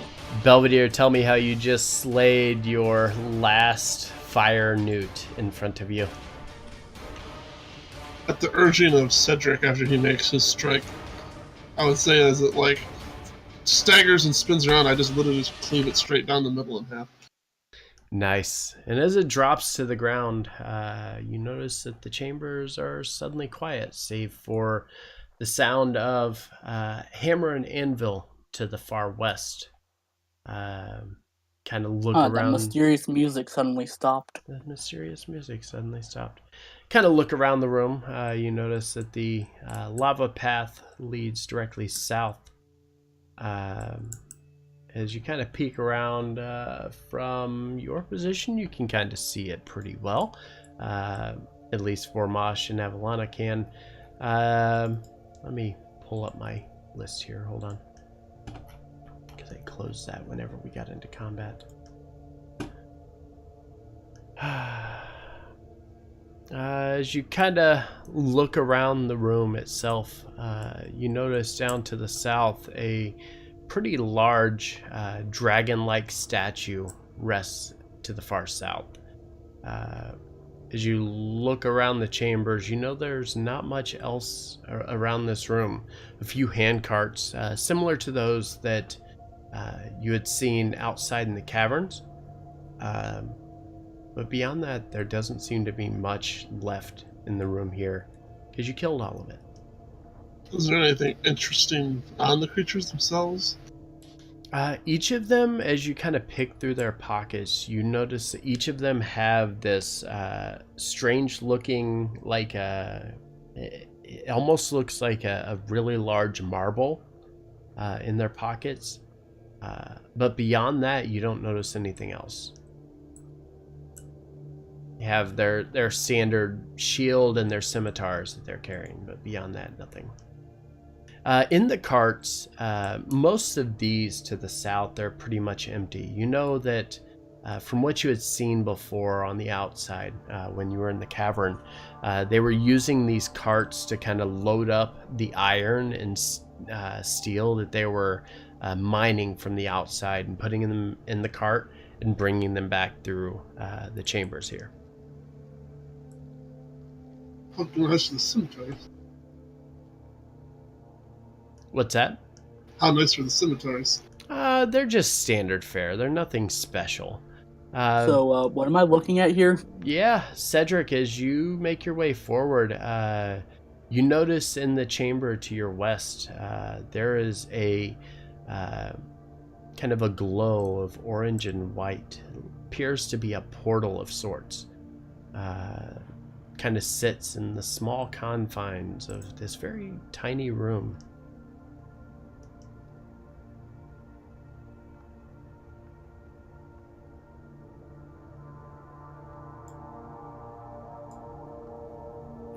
So it's all the same materials and all the carts, nothing special? Yeah, the carts, Avalana, stay right there, please. The carts are pretty empty. There's really nothing in there save for a couple of small nuggets of like steel or iron that has been kind of mined from within the caverns itself. Alright. I want to pick up the shields and scimitars, and then when I walk past one of those carts, just deposit them in there. Okay. You're gonna rob this place.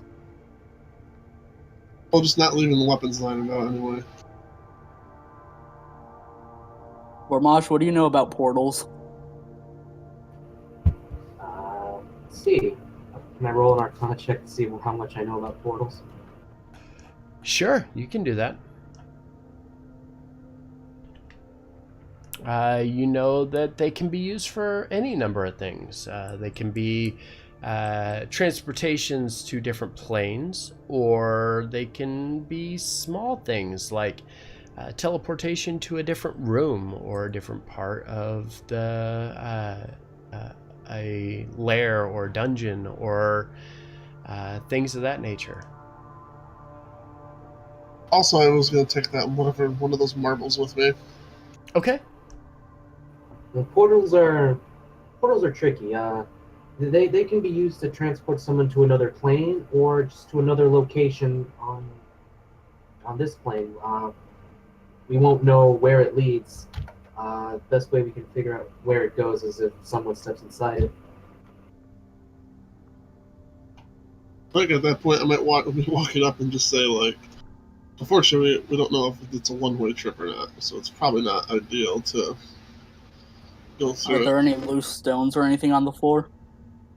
Nope. It's a pretty clean room. So Belvedere, you have rope, right? Yes. Okay. Save that thought for later. Avalana. Also, I want to hand the orb or the marble or whatever to Varnesh and ask if he can make heads or tails of this. An orb, you say? Avalana, the room to the south, as you follow the steady flow of lava down to the center of the chamber, opens to a medium-sized alcove with two rooms flanking the northern chambers, or northern corners of the chamber. At the end of the room, two pillars flank a giant black onyx statue of a dragon, its mouth open, pouring lava into the center the channel that pours down the center of the room. Below the statue, a boiling pit of lava, which begins to pour out some of the lava into the room itself as well, joining with the lava flowing from the mouth of the dragon. To the west and the east, there are two almost identical chambers filled with gold, silver, and other gemstones. As you begin to approach, you hear voices coming from these chambers. Vidroth, we have visitors, and it's not the master.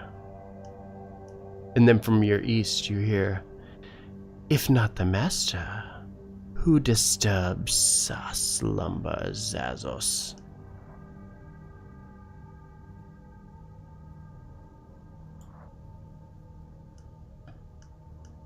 What are you doing? I'm just gonna try to sneak away. Run!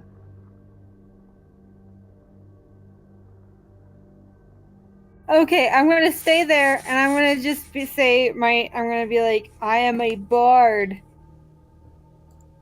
As you say that, you begin to hear the footsteps from both sides, kind of echoing through the chamber. You hear footsteps as they step across the treasures of the rooms themselves. And as they begin to approach, you notice from within the chambers, 2 red dragon wormlings approach, one on each side, slowly surrounding you. Give me a perception check.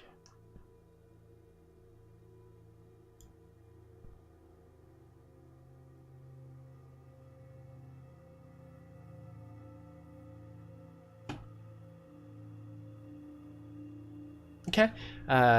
As you look over these wormlings, kind of looking in each direction, you notice something very odd about them. They seem almost docile. Around their necks, a very large, almost choking collar attached to chains in the back of the chambers. As they walk forward, they kind of look to the ground, their heads really low, and then kind of peer up at you. The one to the left quickly speaks up and says, "Who are you? Why have you come?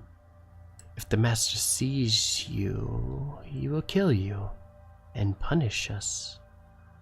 The one to the east quickly responds and says, "The master has no patience for mortals or outsiders. You must leave at once." My name's Avalana. Are you guys okay? As you kind of say this, the one to the left quickly speaks up and says, "The master killed our mother and stole us from her den. We know little of his plans. We want to...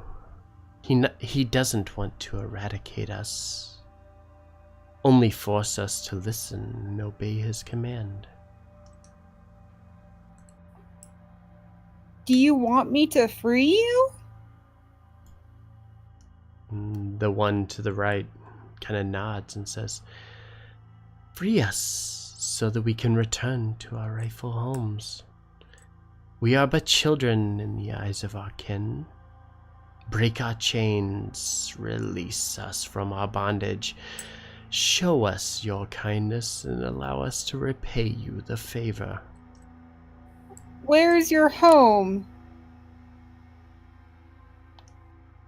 The one to the right once again speaks up and says, "In a faraway land, far from this wretched place." If I release you, you'll leave and go home to your far, far away place. The one to the left pipes up and says, "Yes, giants hate dragons, and dragons hate giants.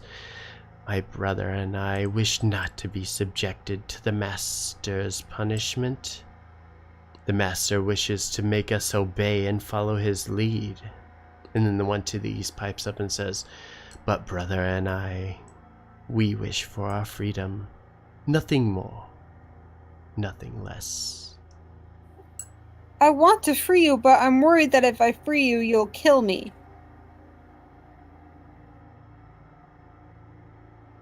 As you say that, the one to the left, again, keeping his head kind of low, and says, "Does it appear that we are in a position to try to kill you?"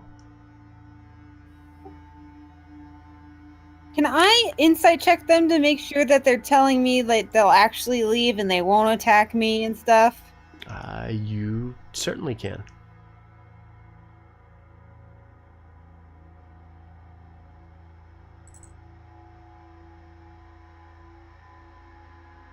Yeah, with that insight, as you kind of look, you can tell they 100% do not want to be here.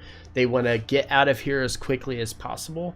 But you kind of gleam a bit of mistruth in what they're saying. Not all of which they say is 100% accurate. And as you rightfully kind of look over these two wormlings, you know these are red dragons after all, and they're probably not going to be 100% truthful about everything. I really, really want to help you. You guys have no idea how badly I want to help you because I've been having really bad times lately. But I know that you guys aren't telling me the full truth. And I can't help you unless you tell me the full truth.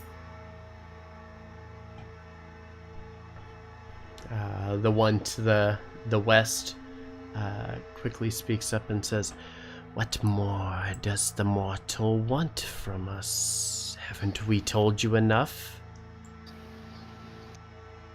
I feel like you're not telling the truth about leaving and keep leaving. Are you going to leave and leave this island safe? Are you going to leave my friends alone? That kind of stuff? The one to the east quickly speaks up and says, "We will leave this island as quickly as possible. What more do you want from us? We are chained rodents in this chamber to a giant we don't wish to be here." How long would this be going on? Would by chance would the rest of us maybe join? So as you guys are kind of looking over this portal and you're not really making a move on it, it's kind of freaking you out a little bit. I've decided to unlock them, so I'm going to go to the left one and I'm going to try to pick its lock. Okay. And as she begins walking away is about the time that you guys start hearing the voices echo through the chambers. In that case, I would at some point be like, maybe check that a little bit for us. Should probably go and make sure Avalana's alright. Alright. I guess I will. Oh. Cedric, you coming? So yeah, Yes. Avalana, as you move over and begin to pick the lock, you quickly reach up and you notice that the lock around the neck of this wormling comes free, and he kind of stretches a bit and kind of relaxes, and almost a grin upon his face. Avalana, what are you doing? I'm freeing some babies. But I see the red dragon where the worm is at me to draw my sword. So will I. Don't hurt them. I don't really have a weapon, so I just kind of get my hands ready. I don't know. As everybody kind of prepares, the wormling to the right begins to back away. The one to the left, thankful that Avalana has freed it, quickly shouts out and says, "Free at last. The master is our master no more." Oh, hearing that, I put my hands down. Like, oh, so you don't like him either? Avalana, what are you doing and what in the world? I'm freeing some enslaved babies. They're red dragons. What he said. They can't help how they were born. Not exactly. That's not the point at all. I look at the one that's just free and it's like, They said they're gonna go home, which is far, far from here. As you kind of fine. look, as you kind of look over to the one to the left, you notice it remains with its head almost on the ground, kind of peering up with its eyes in Avalana's position, almost in a bowing formation.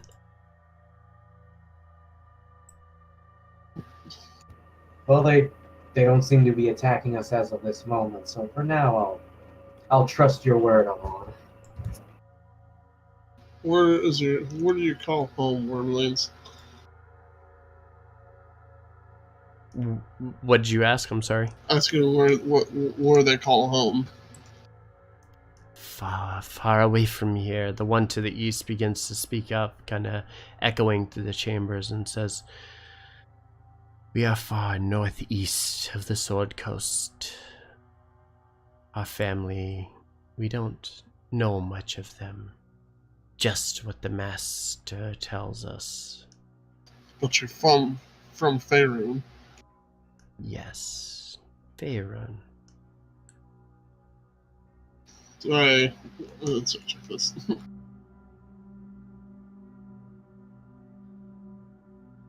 I'm gonna walk towards the one that's still chained up. I'm going to use my inspiration if it's still available. Okay.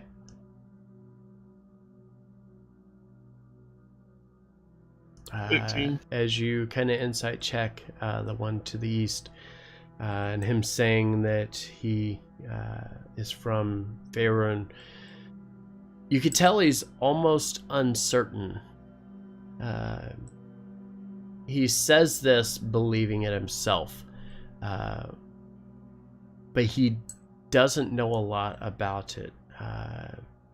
He almost as if he wasn't old enough, or possibly wasn't born at the time, to know where he is exactly from. What are your parents' names? The one to the left kind of speaks up and says, "That we do not know." The Fire King killed their mother. The one to the east speaks up and says, "Yes, yes. The Fire King stole us from our mother's clutch." And you've been here ever since? Yes, born and raised in the sweltering heat of the Iron Mountain.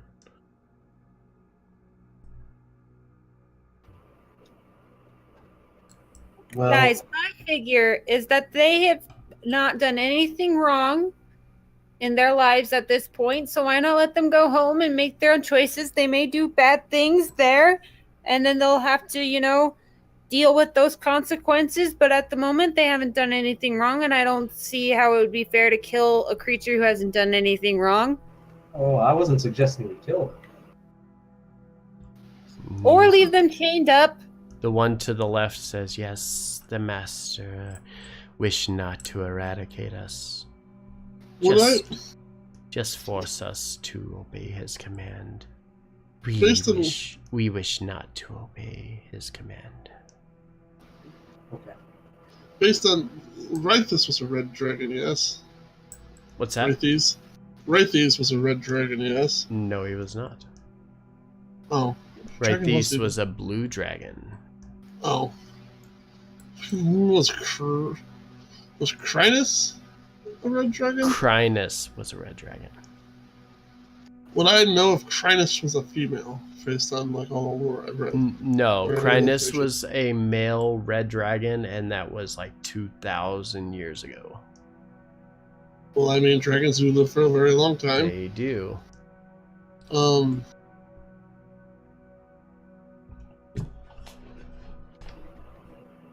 right. I look at the dragon on the right, and I go, walk towards me and present your chains. And as you say so, he quickly walks forward, or kind of shuffles forward, and lowers his neck down, exposing the almost choking ring around his neck that's attached to the chains that lead to the back of the chamber.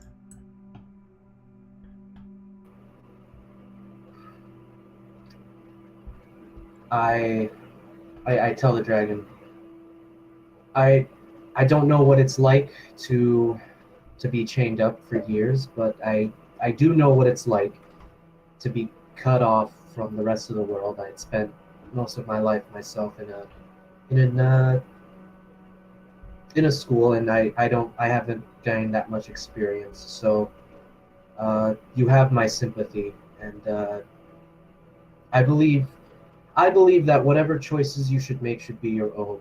And being forced to stay here is is something that is not right in my opinion. So for that I free you, and then I try to unshackle him. Okay. While this is going on, I talked to Cedric. Do you think it's wise we even let these things live, let alone go free? I don't trust it. Yeah, me particularly neither. So if you wish to free the other one, you need to give me a sleight of hand check.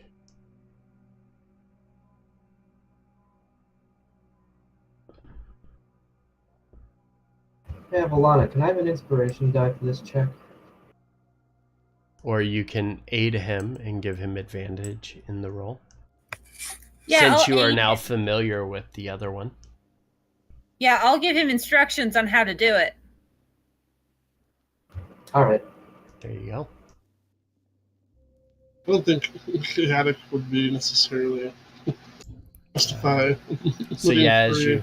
as you reach down and begin to pick the lock, Avalana kind of guiding you along the way, showing you exactly what tumblers to push over and in what sections. You hear a click of the chain or the choker, and it quickly releases and falls to the ground. Similar to the other one, he kind of rears back a little bit, stretching, feeling a little better, and says, "And now, for us to repay you for your kindness, you shall become our dinner, so your corpse is not gone to waste." Well, of course. And then the one to the left Knew says, it. "Really, you should be thanking us." And I that's would've- how we're going to end our session. Ah, Right, but course. before we do, I want to tell the dragon. Well, Fuck you, dragon. Fuck no, you. I want to go. I want to go. Well, I believe that's your choice. You know, I freed you to do That whatever is you your want. choice to want to try to eat us for dinner. I get it. I'm just saying, everyone has a chance. They never had a chance at free will when they were captured. So this is what they want to do. That's on them. That's And it's that's their what right to be murdered. I offered them free. I offered them free choice, and this is what they chose. Oh, that's funny. Is it possible that I've been prepared for this backstabbery, though? Nope. No. No, not with what you were doing. You were 100% sold into this. You knew, or you bought into it. You believed them wholeheartedly. Unless but you... I didn't. I was doing it, but I But- knew they were... You did not say that. To be fair, you did not say that. You were just going along with it and allowing it to happen, and then you were buying into whatever they were saying and telling everybody else, hey, by the way, these guys are just wanting to be free. Okay. I told you they were red Otherwise, dragons. They're red dragons, and they will literally try to screw you over at every turn. Oh well. All right. I'm going to end the stream, and I'll be right back. All right. All right. We ended where I wanted to end. I'm good with that. I'm good. I'm okay. All right, let's do this. What do we got? No, let's go one more here. Let's send you guys over to Legend of Avantris. They're doing some D&D. Go over and say hi to them. I'm going to join you, and we'll go and hang out with them for a little bit. Hope they are having a good stream.